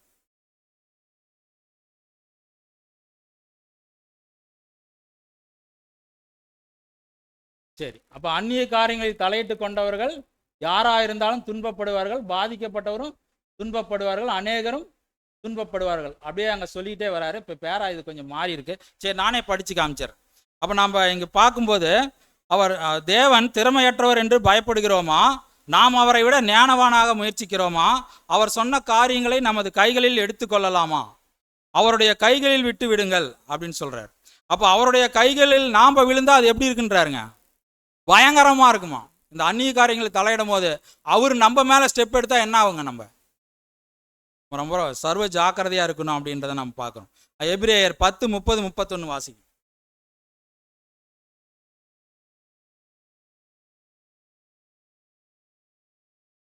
ஜீவனுள்ள தேவனுடைய கைகளில் விழுகிறது பயங்கரமாய் இருக்குமே. பாருங்க, ஜீவனுள்ள தேவனுடைய கைகளில் விழுகிறது பயங்கரமா இருக்குமே. அப்ப நாம மற்றவங்களை நாம நியாயம் தீர்க்க வேணாம். ஒருவேளை தேவன் அவங்களை நியாயம் தீர்த்தார்னா அது எந்த அளவுக்கு இருக்குங்க? பயங்கரமா இருக்கும். முந்தின நாட்களை நினைத்துக் கொள்ளுங்கள். ம் நீங்கள் பிரகாசமாக்கப்பட்டிருந்த அந்த நாட்களில் உபத்திரவங்களாகிய மிகுந்த போராட்டத்தை சகித்தீர்களே. 31 30 31 பழிவாங்குதல் எனக்குரியது, ம். நானே பதில் செய்வேன் என்று கர்த்தர் சொல்கிறார் என்றும், கர்த்தர் தம்முடைய ஜனங்களை நியாயம் தீர்ப்பார் என்றும் சொன்னவர் இன்னார் என்று அறிவோம். ம் ஜீவனுள்ள தேவனுடைய கைகளில் விழுகிறது பயங்கரமாய் இருக்குமே. ம் அப்போ நம்ம இங்கே பார்க்கும்போது, அப்போ அவருடைய கைகளில் விழுகிறது எப்படி இருக்குங்க? பயங்கரமாக இருக்கும் அப்படின்றத நம்ம பார்க்குறோம். அப்போ பயங்கரமாக இருக்கும்னா எந்த அளவுக்கு இருக்கும்? அவருடைய கைகளில் விழுகிறது எந்த அளவுக்கு இருக்கும்? அது பிரதர் எழுதுறப்ப அவர் சொல்கிறாரு, நீங்கள் அந்நிய காரியங்கள் நீங்கள் தலையிட வேண்டாம், மீறி தலையிட்டால் அது அந்நிய காரியங்கள் தலையிடுதல் ஒரு எச்சரிப்புன்றாரு. அப்போ எச்சரிப்பு அப்படின்னு சொல்லிட்டு இது ஒரு பகுதி, ஒரு தண்டனைன்றார். அந்நிய காரியங்களை தலையிடுவது உங்களுக்கு அது ஒரு தண்டனை அங்கே கொடுக்கும் அப்படின்றார். அப்போ தேவன் தண்டிச்சார்னா எப்படி இருக்குங்க? அது எப்படி ஒரு பிரதர்ஸ் கொடுக்குறார் அப்படின்னா, தேவனுடனான உறவு முறிச்சிருவாராம். என்ன சொல்கிறாருங்க? தேவனுடனான உறவு முறிதல் அப்படின்றார். அப்போ உறவு முறிதல்னா என்ன? இப்போ நம்ம ஒருத்தர்கிட்ட நம்ம வந்துட்டு உறவை முறிச்சிக்கிறோம் அப்படின்னா ஃபஸ்ட்டு நம்ம என்ன செய்வோம்? ஃபஸ்ட்டு ஸ்டார்டிங் என்ன செய்வோம்? அவங்ககிட்ட உறவு முறியுதுன்னா முதல் காரியமாக நம்ம என்ன செய்வோம்? பேச மாட்டோம். அப்போ பேசலைன்னா என்ன ஆகிடும்? சரி, தேவன் சொல்கிறாரு நான் அவங்ககிட்ட பேச மாட்டேன் அப்படின்னா என்னங்க? எப்போ நம்ம பேசுகிறோம் தேவன்கிட்ட? இப்போ பாயிண்ட்டுக்கு வரலாம்.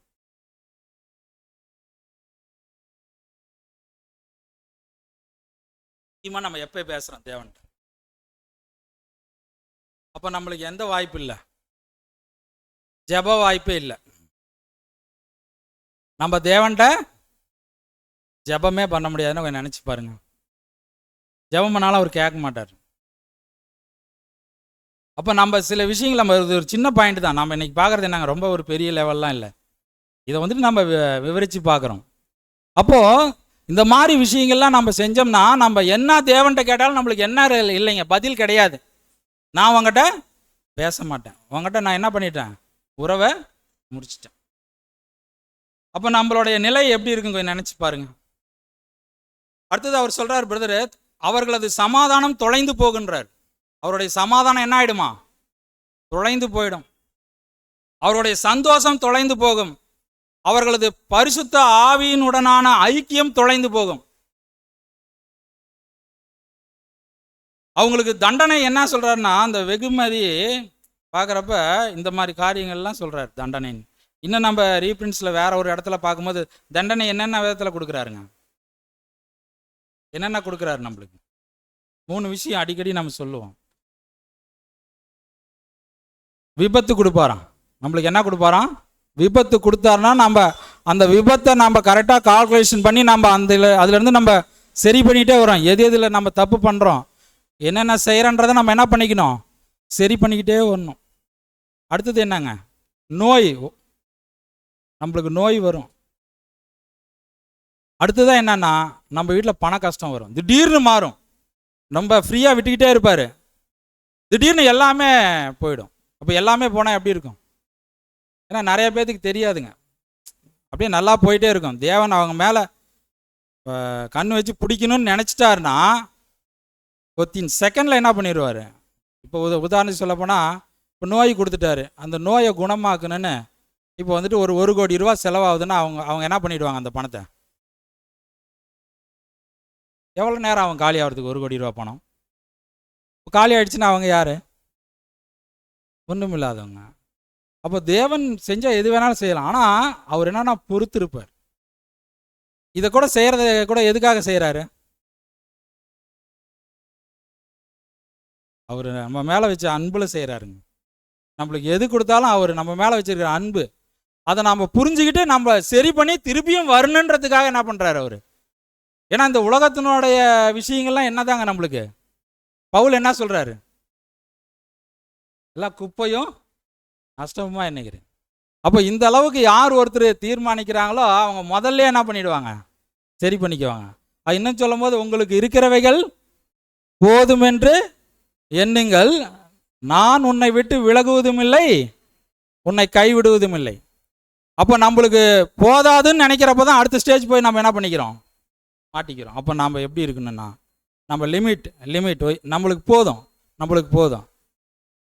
நீங்கள் பண ஆசை இல்லாதவர்களாக இருந்து உங்களுக்கு இருக்கிறவைகள் போதும் என்று எண்ணுங்கள், நான் உன்னை விட்டு விலகுவதும் இல்லை, கைவிடுவதும் இல்லை. அவ்வளோதான். நம்ம லாக் ஆகிறதே உலகத்தில் எதில் தான் லாக் ஆகிறோம்?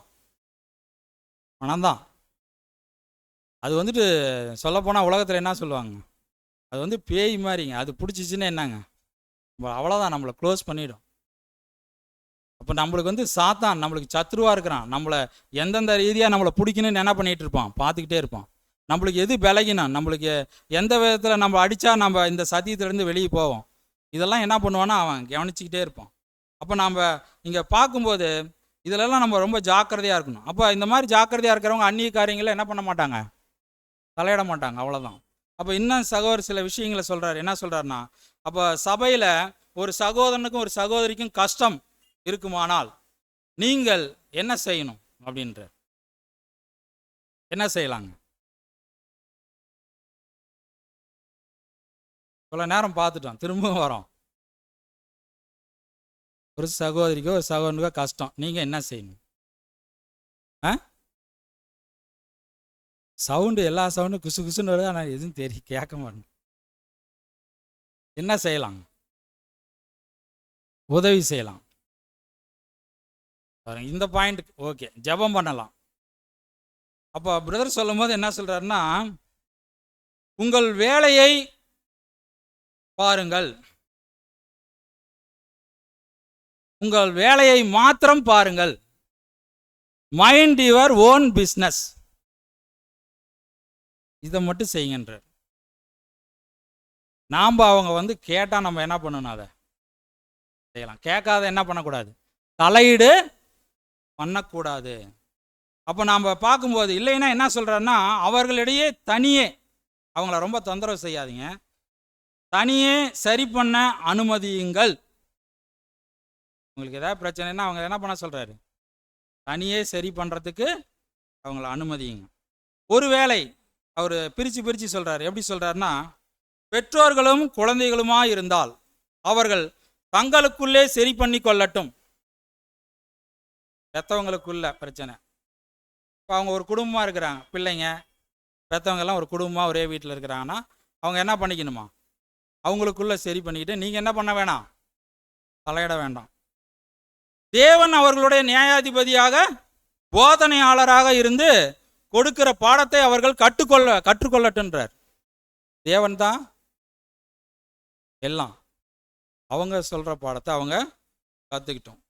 அடுத்தது வரார், ஒருவேளை அவர்கள் கணவன் மனைவியாக இருந்தால் இதே போல இருக்கட்டும்ட்டார்.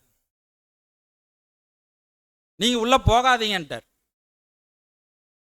அவங்க என்ன சொல்றாரு? அவங்க தங்களுக்குள்ளே சரி பண்ணி கொள்ளட்டும். தேவன் அவர்களுடைய நியாயாதிபதியாக போதனையாளராக இருக்கிறார். நீங்க என்ன பண்ண வேண்டாம்? போகாதீங்க. அவர்களை தனித்து விடுங்கள். அவர் சொல்றாரு, என்ன சொல்றாருங்க? அவங்களை தனிச்சு விடுங்க. அவங்கக்கிட்ட நீங்க என்ன பண்ணாதீங்க? போவாதீங்க. போனா அது என்ன, எங்க கொண்டு போய் முடியும்? அந்நிய காரியங்களில் தலையிடுதல், அந்த ஒரு நிலையை அங்க கொடுக்கும். அப்போ நீங்கள் தலையிட வேண்டாம். மீறி தலையிட்டால் அது அந்நிய காரியங்களில் தலையிடுவது. நம்மளுக்கு அது ஒரு எச்சரிப்பு. அப்போ அப்படி ஒருவேளை யாராவது வந்து உங்களிடம் உங்கள் அறிவுரையை அவங்க கேட்டா, தேவனுடைய ஆலோசனையை பின்பற்றி பொதுவாக பொறுமையாக சொல்லணும் அப்படின்னு சொல்றாரு. இன்னொரு விஷயம் சொல்றாரு. எப்படி சொல்றாருன்னா, அப்படி நம்ம பேசும்போது முழு காரியத்தை அவங்க கிட்ட கேட்காதீங்கன்றார். உங்க பர்சனல்லாம் எனக்கு வேண்டாம் அப்படின்றத மனசுக்குள்ள வச்சுட்டு பேசினா ஓகே. அடுத்தது என்ன பண்ணலாம்? நீங்க சமாதானமா இருக்கிறதுக்கு என்ன செய்யலாம் அப்படின்ற ஒரு காரியத்தை அங்க வைக்கணும் அப்படின்றார். அப்படி இல்லை அப்படின்னா என்ன சொல்கிறாருன்னா மத்தேயு 18ஆம் அதிகாரம் அதை கொண்டு வந்து வைங்க. லிமிட் ஃபாலோ பண்ணுங்க. லிமிட்டுக்கு மேலே என்ன பண்ண வேண்டாம், போக வேண்டாம். அது பர்சனல். அப்போ நம்ம பார்க்கும்போது அந்த வசனங்களை கூட நம்ம வாசிக்கலாம். மத்தேயு 18 ஒரு தடவை வாசிங்க, 14 17 முடியும் நீங்கள் வாசிங்க. இவ்விதமாக இந்த சிறியரில் ஒருவனாகிலும் கெட்டுப்போவது பரலோகத்தில் இருக்கிற உங்கள் பிதாவின் சித்தமல்ல. பாருங்க என்ன ஒரு வார்த்தை வருதுங்க, சிறியரில் ஒருவனாகிலும் கெட்டு போவது பரலோகத்தில் இருக்கிற உங்கள் பிதாவின் சித்தம் அல்ல. ஏன்னா ஒரு ஸ்டெப் எடுக்கிறாரு நிறையா. அப்போ நாம் என்ன செய்யணும், அடுத்தது நம்ம வாசிக்கிறோம். உன் சகோதரன் உனக்கு விரோதமாக குற்றம் செய்தால் அவனிடத்தில் போய் நீயும் அவனும் தனித்திருக்கையில் அவன் குற்றத்தை அவனுக்கு உணர்த்து. அவன் உனக்கு செவி கொடுத்தால் உன் சகோதரனை ஆதாயப்படுத்தி கொண்டாய். அவன் செவி கொடாமல் போனால் 2-3 சாட்சிகளுடைய வாக்கினாலே சங்கதியெல்லாம் நிலைவரப்படும்படி 2 உன்னுடனே கூட்டிக் கொண்டு போ. அவர்களுக்கும் அவன் செவி கொடாமல் போனால் அதை சபைக்கு தெரியப்படுத்து. சபைக்கும் செவி கொடாதிருப்பாயானால் அவன் உனக்கு அஞ்ஞானியைப் போலவும் ஆயக்காரனைப் போலவும் இருப்பானாக. பாருங்க, அப்போ இங்கே சொல்லும்போது இதெல்லாம் நம்மளுக்கு தெரிஞ்ச ஒரு வசனங்கள் தான். நம்ம தனிச்சு பேசணும். அடுத்தது 2 பேர் 3 பேர். அந்த 2 பேர் 3 பேர் முக்கியமாக யார் இருக்கணுங்க, யாரை கூட்டிகிட்டு போய் நம்ம பேசணும்?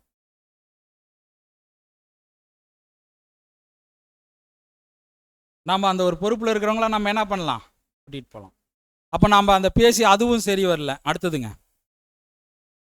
சபைக்கு. அப்போ நம்ம பார்க்கும்போது நம்மளாம் என்ன பண்ணக்கூடாதுன்ட்டார் இந்த ஒரு விஷயத்தில்.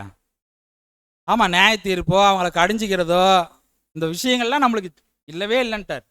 அப்போ இந்த மெத்தேடை மட்டும் என்ன பண்ண சொல்கிறாரு, ஃபாலோ பண்ண சொல்கிறாரு. இதுக்கு மேலே நாம் போக வேண்டாம்.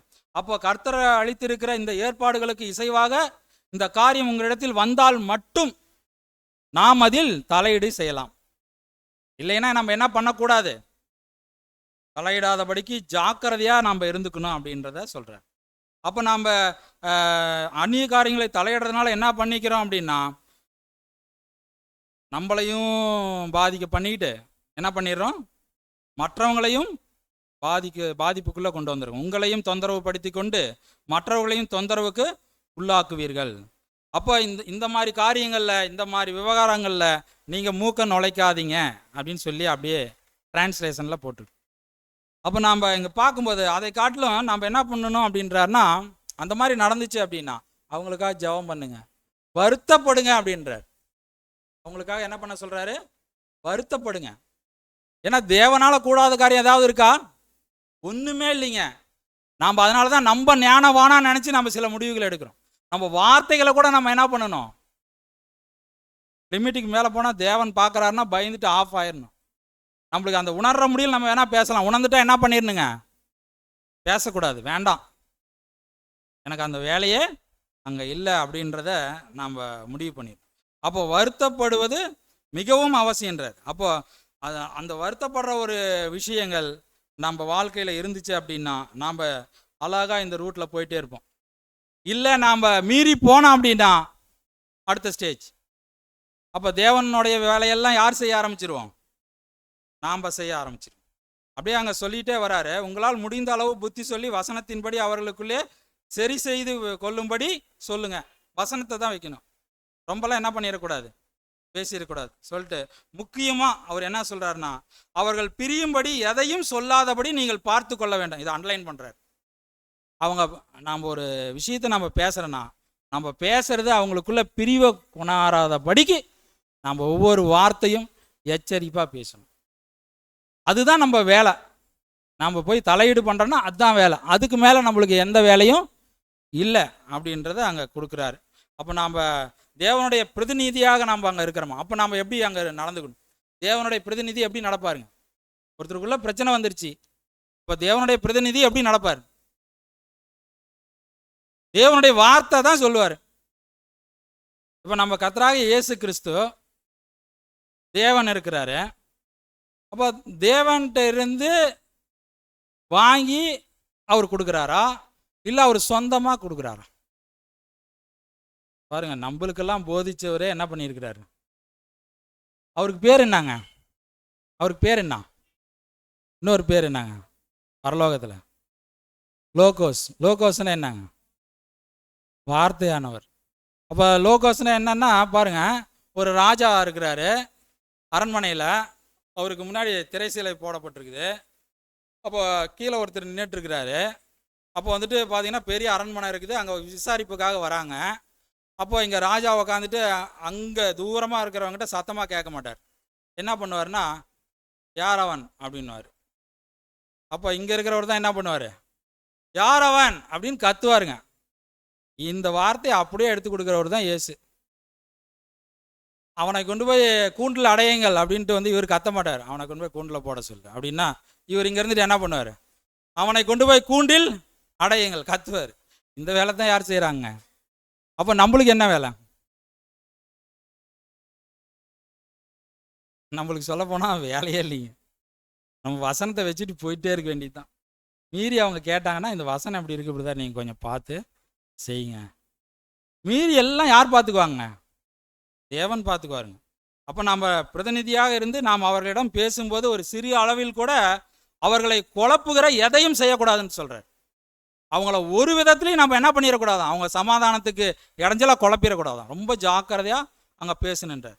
அப்போ நம்ம பார்க்கும்போது நம்ம வேலை சமாதானம் செய்யும் வேலை. இதை மாத்திரம் நம்ம மனதில் வைக்க வேண்டும். பேசுகிறப்ப ஒருத்தர்கிட்ட போய் நம்ம பேசுகிறோம், ஒரு பிரச்சனை நம்மளை கூப்பிடுறாங்க, இன்க்ளூட் பண்ணுறாங்க அப்படின்னா அவங்க கூப்பிட்டா வசனத்தை வைக்கலாம், ப்ளஸ்ஸு அவங்களுக்கு சமாதானத்துக்கு ஏதுவாக பேசலாம். மற்றபடி நம்ம மைண்டில் கூட என்ன பண்ணிடக்கூடாது, வேற எதுவும் வந்துடக்கூடாது. நம்ம பேசும்போதும் பார்த்தீங்கன்னா அங்கே சொல்கிறாரு, நியாயமாகவும் நீதியாகவும் அளவோடும் பொன்னான பிரமாணத்துக்கு இசைவாக இருக்கணும். அது என்ன பொன்னான பிரமாணம்? நம்ம வந்துட்டு புதன்கிழமை ஆனால் 2வது வாரம் பார்த்துட்டே இருக்கிறோம் இல்லைங்களா? என்ன பொன்னான பிரமாணத்தினுடைய சாராம்சம் என்னங்க? என்ன வசனம் வேணால் வாசிக்கலாம். மத்தேயு 7:12. மத்தேயு 7:12 வாசிங்க.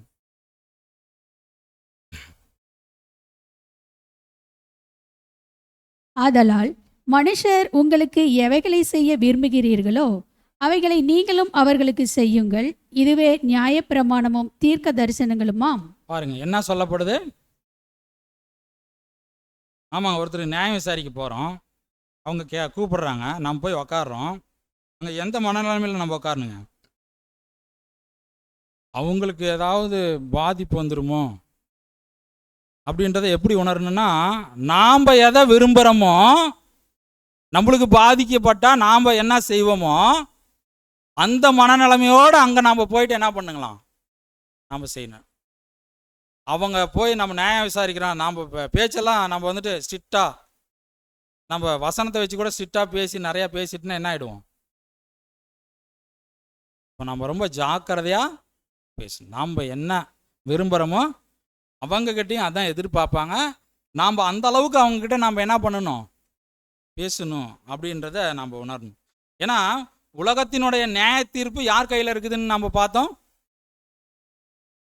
இப்போ தேவன் கையில் இருக்குது, கிறிஸ்து இருக்கிறாரு, அடுத்தது சபை பண்ண போகுது. அப்போ இன்னைக்கு நீங்க இங்க நியாய தீர்ப்பு உங்களால பண்ண முடியல ஒரு சமாதான நோக்கோடுனா, நீங்க போய் எப்படி அங்க போய் பண்ணுவீங்க? அங்க போய் எப்படி போய் ஒருவருக்கு ஒருவர் சமாதானமாக இருக்கணும்னு சொல்லி நீங்கள் அவங்களுக்கு சொல்லி கொடுத்து அந்த ஒரு நியாய தீர்ப்பை செய்ய முடியும் அப்படின்னா ரொம்ப ஆச்சரியமாக இருக்குது. சகோதரர் அந்த வசனத்தை கூட குறிப்பிடுறாரு, நம்ம வாசிக்கலாம். 1 கொரிந்தியர் 6:2 வாசிக்கலாம். பரிசுத்தவான்கள் உலகத்தை நியாயம் தீர்ப்பார்கள் என்று அறியீர்களா? உலகம் உங்களால் நியாயம் தீர்க்கப்படுவதாகி இருக்க அற்ப வழக்குகளை தீர்க்க நீங்கள் அபாத்திரரா? நான் சொல்றாரு தான் அற்ப வழக்கு. நம்ம சபையில் சத்தியத்தில் இருக்கிறவங்கள நம்ம நிறையா நினைக்கிறோம், இங்கே முன்னாடி நின்று பேசினா நடத்தினா பெரிய ஆளுங்கன்ட்டு. அதெல்லாம் ஒன்றுமே இல்லைங்க, யாருமே பெரிய ஆள் கிடையாது. எல்லாமே சத்தியத்துக்குள்ளே வந்திருக்கிறோம், வாழ்கிறோம். அவங்கவுங்களுக்கு தேவன் ஒரு வேலையை கொடுக்குறாரு, அவங்கவுங்க வேலை செஞ்சுட்டு போயிட்டே இருக்கிறோம். நம்மளுக்கு நியாய தீர்ப்பு எப்போ? முடிவில் தான். அப்போ இங்கே சபையில் கூட இந்த ஒரு அழைப்புக்குள்ளே வந்த ஒரு கடையான ஒரு சகோதரரை கூப்பிட்டு சில விஷயங்களை சொன்னால் அவர் ஈஸியாக நியாயம் தீர்த்துட்டு இது தப்பு, இது ரைட்டு, இது நீங்கள் செய்யக்கூடாது, இது தப்புன்னு சொல்லிட்டு போயிடுவாராம். ஏன்னா உலகத்தின் ஜனங்களே எப்படி இருக்கிறாங்களாம், புத்திமான்களாக இருக்கிறாங்க. அப்போ நாம் எப்படி இருக்கணும், நம்ம எந்த அளவுக்கு இருக்கணும் அப்படின்றத நம்ம ஒவ்வொருத்தரும் நம்ம புரிஞ்சுக்கணும். அப்போ அப்புறமா அதாவது பொன்னான பிரமாணத்தின்படி நம்ம எப்படிங்க நம்மளுடைய இரக்கம், அன்பு, நீதி போன்ற உயர்ந்த குணங்கள் அபிவிருத்தி அடையணும் அப்படின்னு சொல்கிறார். அப்போ நம்ம இது போன்ற காரியங்களில் நாம் வந்துட்டு தப்பிச்சுக்கணும். இல்லைன்னா சாத்தான் கண்ணியில் நம்ம என்ன பண்ணிடுவோம், மாட்டிக்குவோம். அடுத்ததாக ஒரு தலைப்பு வராரு. எப்படின்னா இந்த ஒரு அந்நிய காரியங்களில் நம்ம ஈடுபடுறது நம்மளுக்குள்ள ஒரு பெருமையான ஒரு விஷயம் இருக்கிறத வெளிக்காட்டுமா. இது ஒரு பெருமையா நம்ம இருக்கிறதுக்கு ஒரு சாட்சி கொடுக்குற விஷயமா இருக்குமா. சொல்றாரு அவங்க என்ன பண்ணுவாங்கன்னா அவங்க என்ன மாதிரிலாம் பேசுவாங்கன்னு எழுதுறாரு. ஆனால் என்ன மாதிரிலாம் பேசுவாங்கன்னா அவங்க தனக்குள்ள பெருமை இருக்கிறதுன்றதை உணர மாட்டாங்க. உணராத அவங்களுடைய வார்த்தைகள் அவர் எழுதுறது தான். இது வந்துட்டு நான் அப்படியே படிச்சு காட்டுறேன் பாருங்க. நாம் சபையை பரிசுத்தமாக வைத்திருப்பது நமது கடமைகளில் ஒரு பங்கு இல்லையா. என்ன பேசுவாங்களாம், இந்த மாதிரி சபையை பரிசுத்தமாக வச்சிருக்கிறது நம்மளுக்கு அது பங்கு இருக்குல்ல, நம்மளுக்கு கடமை இல்லையா அப்படின்றத பேசுவாங்க. சபையை குறித்து நாம் எச்சரிக்கையாக இருக்க வேண்டாமா. சபையில் நாம் எப்படி இருக்கணும், எச்சரிக்கையாக இருக்கணும். ஆகையால் அப்படின்னு சொல்லிட்டு இந்த ஒரு பிரச்சனை அந்நிய காரியங்களில் தலையிடுறது. ஒரு கணவனும் ஒரு மனைவியும் அல்லது ஒரு சகோதரனும் ஒரு சகோதரியும் அல்லது பெற்றோர்களும் பிள்ளைகளும் இணக்கமாக இல்லாதிருப்பதை நாம் பார்க்கும்போது, இந்த மாதிரிலாம் பிரச்சனையில் ஒருத்தர் இருக்கிறார், இந்த மாதிரிலாம் சண்டை போட்டுட்டு பிரச்சனையில் இருக்கிறார் அப்படின்னா அங்கே சொல்கிறாரு, அவர்களது காரியங்களில் நாம் அக்கறை காட்டி அவர்களை சரி செய்வது நமது கடமை இல்லையா. அவங்களுடைய கேள்வி அவங்களுக்குள்ள இதெல்லாம் வந்துட்டு பெருமைக்குரிய சாட்சி என்றார். இந்த மாதிரிலாம் அவங்களுக்குள்ள வந்துச்சுன்னா அப்போ இதை பற்றி கடைசியாக முடிக்கிறார். எப்படி முடிக்கிறார்னா, இதுவே சரியான அந்நிய காரியங்களில் தலையிடும் ஆவியாகும். இந்த வேலையெல்லாம் என்ன பண்ண வேணான்றாரு, செய்யவே வேணான்றாரு. அப்போ நாம் இங்கே பார்க்கும்போது கர்த்தரின் அநேக ஜனங்கள் மிகவும் நல்ல காரியம் என்று நினைத்து அந்நிய காரியங்களில் ஈடுபடும் போது அது அந்நிய காரியங்களில் ஈடுபடுகிறோம் என்பதையே அறியாமல் ஈடுபடுறாங்க. மற்றவங்களெல்லாம் என்ன பண்ணுறதுங்க சொல்லிட்டு இந்த மாதிரி அவங்க இன்க்ளூட் ஆகிறாங்க. அதுக்குள்ளே விஷயத்துக்குள்ளே நுழைஞ்சி அவங்க சில விஷயங்களை பேச ஆரம்பிக்கிறாங்க.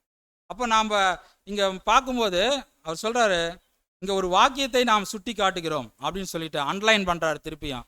Mind your own business. உங்கள் சொந்த காரியங்களை பாருங்கள், இதுக்கு மேலே உங்களுக்கு வேலை இல்லை சபையிலன்ட்டார். நம்ம வேலை என்னன்னா நம்ம வேலையை நம்ம பார்த்துக்கிட்டு நம்ம நல்லபடியாக சத்தியத்தில் ஓடி நம்ம முடிக்கணும். அப்படி நம்ம போகிறப்ப நம்ம ஒரு ஆசீர்வாதமான நிலையை நம்ம தரிசிக்குவோம். நீங்கள் மற்றவர்களை கவனிப்பதில் பரபரப்பாக இருந்தால், ஏன்னா பிஸி பாடி எப்படி இருப்பாங்க, மற்றவங்களை பார்த்துக்கிட்டே இருப்பாங்க. யாருக்கு என்ன பிரச்சனை, அவங்களுக்கு என்ன பிரச்சனை, இவங்களுக்கு என்ன பிரச்சனை.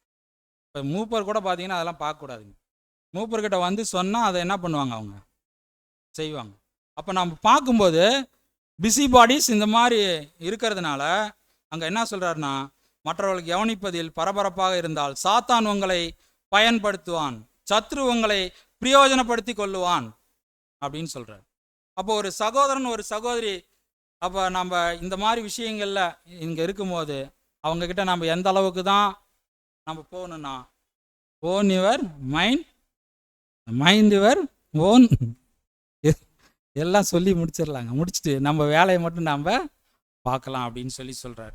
அப்போ நம்ம இன்னும் ஒரு ஸ்டெப் மேலே போய் சொல்கிறார். சபைகளில் ஒரு சகோதரனோ ஒரு சகோதரியாக பழகக்கூடிய விஷயங்கள் நாம் அதை பார்த்தோன்னா நம்மளுக்கு என்ன தோணுங்க, சம்பந்தமே இல்லாத ரெண்டு பேர் பேசிகிட்டு இருக்கிறாங்க, பழகிட்டு இருக்கிறாங்களாம், நம்ம என்ன நினைப்போம், என்ன சொல்லுவோம் அப்படின்னா அதில் நம்ம தலையிடலாமா, தலையிடக்கூடாதுன்ட்டார்.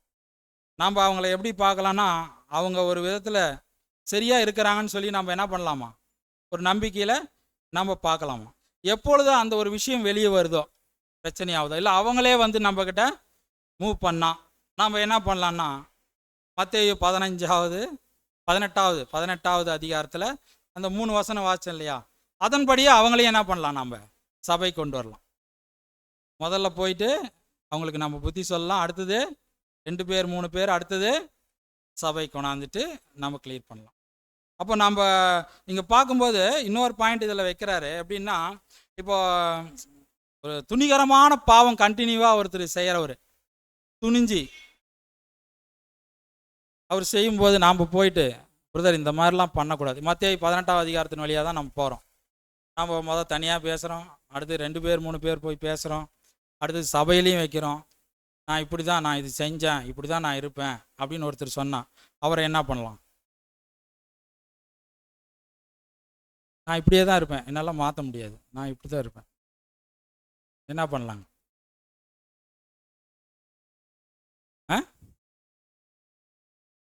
ஆமாம், சபையில் சில முடிவு எடுக்கலாம். அவங்களுக்கு என்ன பண்ணலாம்? முடிவு எடுக்கலாம். இப்போ நம்ம ரொம்ப தாட்டாக போனோம்னா, விபச்சாரம் பண்ணுறாரு ஓப்பனாக தெரியுது, வேசித்தனம் பண்ணுறது தெரியுது, நம்ம என்ன பண்ணலாம்? அவர் கேட்டால் திருத்திக்கிட்டார் அப்படின்னா என்ன பண்ணலாம்? ஓகே. ஆனால் அவர் கண்டினியூ பண்ணிகிட்டே இருந்தார்னா, என்னை மாற்றிக்க முடியல அப்படின்னாருனா, சபையை விட்டு விலக்கி வைக்க சொல்லிடுறாரு. அவ்வளோதான், முடிஞ்சிச்சு. சபைக்கு அவங்களுக்கு இனிமேட்டு சம்மந்தம் இல்லை, அவங்க வரக்கூடாது. அப்போ யார் ஒருத்தர் தன் தவறுகளை உணர்ந்து மன்னிப்பு கேட்குறாங்களோ அவங்களுக்கு தேவன் என்ன பண்ணுறாரு? மன்னிக்கிறாருங்க. அவங்க தவற உணரவே இல்லை, நான் தப்பே செய்யலை, நான் மன்னிப்பு கேட்க மாட்டான், ஆனால் எனக்கு நான் இங்கே தான் இருப்பேன் அப்படின்னு ஒருத்தர் சொல்கிறார் அப்படின்னா, அவரை சபையாக சேர்ந்து என்ன பண்ணலாம்? விலக்கி வச்சலாம். இது இன்னும் பாடம் பெருசு, இன்றைக்கி 1 டே டைம் இல்லை.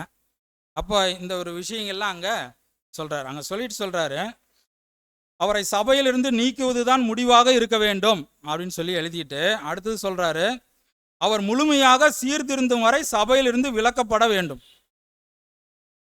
அவர் முழுமையாக சீர்திருந்தும் வரை சபையிலிருந்து என்ன பண்ணுமா? அவரை நீக்கணும் அப்படின்ட்டு. அப்போ இந்த மாதிரி காரியங்கள் கர்த்தருடைய பிள்ளைகள் கிட்ட வர்றது ஒரு அபூர்வமானது. அப்போஸ்தலர் யோசனை சொல்கிறது கூட ஒரு அபூர்வமானதாக இருக்குது. ஏன்னா இந்த மாதிரி விஷயங்கள் சபைக்குள்ளே அங்கே வர்றதுக்கு வாய்ப்பு இல்லை அப்படின்னு சொல்கிறார். அப்போ நாம் பார்க்கும்போது 1 கொரிந்தியர் 6:11 வாசிக்கலாம். உங்களில் சிலர் இப்படிப்பட்டவர்களாய் இருந்தீர்கள். ஆயினும் கர்த்தராகிய இயேசுவின் நாமத்தினாலும் நமது தேவனுடைய ஆவியினாலும் கழுவப்பட்டீர்கள், பரிசுத்தமாக்கப்பட்டீர்கள், நீதிமான்களாக்கப்பட்டீர்கள். அப்போ நாம் இப்படியெல்லாம் இருந்து நாமளும் இப்படி வந்துட்டோம், இப்படி மாறி இருக்கிறோம். அவரும் என்ன பண்ணணும்? மாறணும். மாறினா நம்ம அவரை என்ன பண்ணிக்கலாம்? நம்ம அன்பு காட்டி அரவணைச்சிக்கலாம். இல்லைன்னா நாம் அவரை என்ன பண்ணிடணும்? விலக்கி வச்சிடணும். அடுத்ததான் நம்ம கடைசியாக ஒரு பேராகிராஃப் நாம் அதை முடிச்சுட்டு நம்ம பாடத்துக்கு முடிவுக்கு வரலாம். நம்ம பார்க்கும்போது இப்படியெல்லாம் சொல்லிட்டு அடுத்தது வராரு இந்த அந்நிய காரியங்களை பற்றி பேசுறதுக்கு. ஒவ்வொருவரையும் சரி பண்ணும் வேலை நமக்கு கொடுக்கப்பட்டு இருக்கிறது என்ற எண்ணம் முற்றிலும் தவறுன்ட்டார். இந்த மாதிரி ஒவ்வொருத்தரையும் நாம் சரி பண்ணுற வேலையை நம்மக்கிட்ட இருக்கக்கூடாது, அது முற்றிலும் தவறு. இப்படிப்பட்ட எண்ணம் ஒருவரிடத்தில் இருந்தால் அது முழுமையாக பெருமையை குறிக்கிறது. மற்றவங்களெல்லாம் சரி பண்ணணும்னு ஒருத்தர் நினச்சிக்கிட்டு இந்த வேலையை கண்டினியூ பண்ணிகிட்டே இருந்தார்னா முழுக்க அவர் பெருமைக்குரியவராக இருக்கிறார். ஏன்னா இந்த ஒரு குறுந்தலைப்பே பெருமைக்குரிய சாட்சியம். அதுலேருந்து நான் பார்த்துட்ருக்குறோம். அடுத்ததாக சொல்ல வராரு, சில சகோதரன் மற்றும் சகோதரி நல்ல ஒத்திசைவில் இல்லை என்றால், ஒரு சகோதரன் ஒரு சகோதரி, இல்லை ஒரு சகோதரன் சகோதரி இந்த மாதிரி விஷயங்கள்லாம் நம்ம பார்க்கும்போது ஜென்ரலாக அவர்கள் நெருக்கமாக இல்லாதிருப்பது நல்லது என்று நினைத்தால் தனியாக இருக்கட்டும். கடைசியாக முடிக்கிறார், நீங்கள் போய் அதை சரி பண்ணி போராடி சரி பண்ண முடியலன்னா நீங்கள் என்ன பண்ணிவிடுங்க? அவர்கள் நெருக்கமாக இல்லாதிருப்பது நல்லது என்று நினைத்தால் தனியாக இருக்கட்டும். அவர்கள் திருமணமானவர்களாக இருந்தால் தனியாக வாழ்வது நல்லது என்று அவர்கள் நம்பினால் அவர்கள் தனியாக இருக்கட்டும். Mind your own business. நீங்கள் உங்கள் வேலையை மாத்திரம் பாருங்கள். அப்போ வேத வாக்கியங்கள் நாம் காண்பதை காட்டிலும் இன்னும் வேறு வேலையை அவர் நம்மளுக்கு கொடுத்தால் ஒழிய, வேத வாக்கியங்கள் நிறையா இருக்குது, நம்மளுக்கு நிறைய காரியங்கள் இருக்குது. அதை விட்டுட்டு வேற காரியங்கள் உங்களுக்கு தேவன் கொடுத்தாருன்னா நீங்கள் என்ன பண்ணுங்க? போங்க. அப்போ கொடுக்கலைன்னா என்ன பண்ணாதீங்க? அதில் தலையிடுவது உங்கள் வேலை அல்ல. அப்போ நாம் எப்படி இருக்கணும்? அப்போ சபையில் எத்தனை வகுப்பார் இருக்கிறாங்க? நாம் எந்த வகுப்பார்?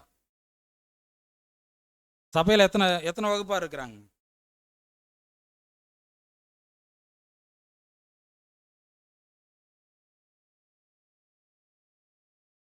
ஒன்றா, 2, 3, 4, 5, 6, எத்தனை வகுப்புங்க?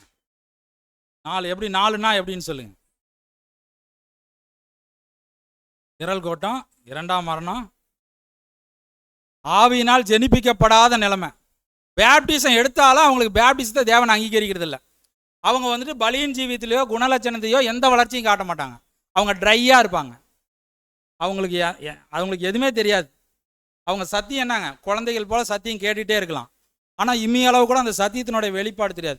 அந்த வெளிப்பாடு எங்கெங்க அவங்களுக்கு தெரியணும், எங்கெங்க இருக்கணும் அந்த வெளிப்பாடு? முதல்ல வீட்டில் அவங்க குணலட்சணத்தில் மாறிக்கிட்டே இருக்கும். மாற்றம் ஆகணும், சேஞ்ச் ஆகிருக்கணும். அடுத்தது வேலை செய்கிற இடத்துல அது சேஞ்ச் ஆகணும், அவங்க மாற்றிக்கணும், கொஞ்சம் கொஞ்சமாக மாற்றிக்கணும். அடுத்தது சபையில் இந்த சேஞ்சஸ் இல்லைன்னா என்ன ஆக முடியாதுங்க. அப்போ நாம் இன்னைக்கு பார்த்தோம் ஒரு பாயிண்ட். என்ன பாயிண்ட் பார்த்தோம்? அந்நிய காரியங்களில் தலையிடுதல். இது கூட எந்தெந்த இடத்துல இருக்கக்கூடாது? குடும்பத்தில் இருக்கக்கூடாது, வேலை செய்கிற இடத்துல இருக்கக்கூடாது, சபையில் இருக்கக்கூடாது. இது இருந்துச்சு அப்படின்னா என்ன ஆக முடியாது? சபை ஆக முடியாது. சபையில் இருந்துட்டா சபையாக முடியாது. சபையில் இல்லை அப்படின்னா ட்ரை பண்ணணும். அப்போது நம்மளுக்கு அழைப்பு என்னவோ ஒன்று தான். நம்மளுக்கு எந்த அழைப்புங்க? சபை வாய்ப்பு தான். திரள் கூட்டமாக எப்படி தான் இருப்பாங்க? சபையில் தான் இருப்பாங்க. அவங்க எப்படி தெரியுங்களா இருப்பாங்க? சபை ஓடுறவங்களையும் திரள் கூட்ட வாய்ப்பில் இருக்கிறவங்களையும் பார்த்தா ஒரே மாதிரி இருப்பாங்க. வித்தியாசம்லாம் கண்டுபிடிக்க முடியாது. அப்போ அவங்க எப்படி இருப்பாங்கன்னா குணலட்சணத்துலேயும் பெஸ்ட்டாக இருப்பாங்க, பலியின் ஜீவியத்துலேயும் பெஸ்ட்டாக இருப்பாங்க. அப்போ நாம் பார்க்கும்போது அந்த பெஸ்ட்டில் வாழ்ந்துட்டு இருக்கிறவங்க தான் யாருன்னா சபை ஓட்டத்தில் இருக்கிறாங்க. அப்போ இவங்க வந்துட்டு இவங்க வாழ்க்கையை அர்ப்பணிச்சிருப்பாங்க. நிறையா என்னென்ன அர்ப்பணிப்பாங்க? அர்ப்பணிப்புனா என்னென்ன அர்ப்பணிப்புங்க? நேரத்தை அர்ப்பணிப்பாங்க. நிறையா தேவனுக்காக செலவு பண்ணிகிட்டே இருப்பாங்க. அடுத்தது பாருங்க, செல்வத்தை நிறையா செலவு பண்ணிக்கிட்டே இருப்பாங்க. யாருக்கு? தேவனுக்கு. செல்வாக்கு. அடுத்தது ஆரோக்கியம், நேரம், உழைப்பு, அறிவு, செல்வம், செல்வாக்கு. இந்த 5 வந்துட்டு அவங்க கிட்ட கரைஞ்சிக்கிட்டே இருக்கும். நிறைய தேவனுக்காக போயிட்டே இருக்கும். அடுத்தது என்ன ஆகுங்க? குணலட்சணம். இன்னைக்கு பார்த்தது ஒரே ஒரு புள்ளி பார்த்துருக்குறோம். இந்த மாதிரி நிறையா புள்ளி சேர்ந்தாதான் ஒரு பெரிய ரவுண்ட் ஆகும். ஆவியினால் ஜெனிப்பிக்கப்படுதல் பாடத்தில் நான் பார்க்குறேன் இல்லைங்களா? மாமிசம் எப்படி இருக்குது? இது ஆவி. ஆமாம், இது குறுக இது என்ன ஆகிட்டே இருக்கணும்? இது பெருசாகி இது அழிஞ்சிடணும். அழிஞ்சிடுச்சுன்னா நம்ம என்ன ஆகிட்டோம்? சபை ஆகிட்டோம். அதில் இந்த ஒரு புள்ளியும் சேரணும். இந்த அந்நிய காரியங்களுக்கு தலையிடுவது அப்படின்ற ஒரு விஷயம் நம்மளுக்குள்ளே வந்து நாம் ஜாக்கிரதையாக இருந்துட்டோம் அப்படின்னா, நம்மளை நாம் மாற்றிக்கிட்டோம் அப்படின்னா இன்னையிலேருந்து முடிவெடுக்கலாம் இல்லையா? நம்ம இவ்வளோ நாள் எப்படி வேணாலும் இருந்திருக்கலாம். தேவன் எப்போ நம்மக்கிட்ட ஒரு விஷயத்த சொல்கிறாரோ அன்னையிலேருந்து நம்மகிட்ட கணக்கு கேட்பார். அதுக்கு முன்னாடி இருந்ததெல்லாம் என்ன பண்ணுறதே இல்லை அவர். ஆமாம், நம்ம அந்த எப்போ உணர்றோன்னு பார்த்துட்டே இருக்கிறார். அதுதான் மனம் திரும்புதல். எந்த ஒரு உலகத்தில் எந்த ஒரு புஸ்தகத்துலேயுமே இல்லை. நம்ம என்னைக்கு நம்ம செய்கிறத ஒப்புக்கொண்டு மனமாற உணர்ந்து நம்ம அவர்கிட்ட மண்டிட்டு நாம் அதை நான் செஞ்சேன் தப்பு மன்னிச்சிருங்கன்னு சொல்கிறோமோ அடுத்தது அங்கே ரிலீஃப் ஆகும். இல்லைன்னா ரிலீஃப் ஆகாது. நாம் அப்போ வந்துட்டு 2ஆம் மரணத்துக்கு போகிறவங்க இல்லை. 2ஆம் மரணத்துக்கு போகிறவங்க யாராவது இருக்கிறீங்களா? நம்மளாம் எந்த வாய்ப்புக்குள்ளே போகிறவங்க? சபை மாத்திரம்தான் நம்ம நோக்கமே. நம்ம அழைப்பும் சபைக்கு தான். அப்போ நம்ம ஒவ்வொருத்தரும் உணரணும், நம்மளுக்கு ஜீவகிரீடம் கொடுக்கப்பட்டிருக்குது. ஜீவகிரீடம் எங்கே இருக்குதுங்க? நம்ம கையில் இருக்குதா? நம்மளுக்குன்னு அங்கே வச்சது நம்மளுக்கு அங்கே நிற்கிது, அப்படியே நின்றுட்டு இருக்குதுன்னு வச்சுக்கோங்க. இப்போ வந்துட்டு ஃபாலோ கிளாஸுக்கு வராங்க 5 பேர். அந்த 5 பேர் உள்ளே வந்துட்டாங்க அப்படின்னா நம்மளுக்கு உண்டான கிரீடம் போயிடுச்சா அவங்களுக்கு, இல்லை நம்மளுக்கு இருக்குதா அப்படின்றத நாம் வந்துட்டு தீர்மானிச்சுக்கணும். போயிடுச்சுன்னா அவங்க முன்னாடி போயிடும். நம்மளுக்கு அது கிரீடம் இல்லாதையே நாம் என்ன பண்ணிகிட்டு இருப்போம்? திரள் கூட்டத்துக்கு ஓடிட்டு இருப்போம். சபை வாய்ப்புக்கு தான் கிரீடம். திரள் கூட்டத்துக்கு கிரீடம் இருக்கா? அவங்க வந்துட்டு திரள் கூட்டமும் ஜெயம் கொண்டவங்க தான், சபை வாய்ப்பு முற்றிலும் ஜெயம் கொண்டவங்க. அப்போ நாம் இந்த பாடத்தில் நாம் என்ன பார்த்தோம் அப்படின்னா, நாம் ஒரு பிஸி பாடியாக இருக்கக்கூடாது. அந்நிய காரியங்களில் தலையிடக்கூடாது, பொல்லாங்கு செய்கிறவர்களா இருக்கக்கூடாது. தான் நம்மளுக்கு பாடம். அப்போ பொறுமையோடு கேட்ட யாவரையும் தேவன் தாமே ஆசீர்வதிப்பாராக. ஆமென்.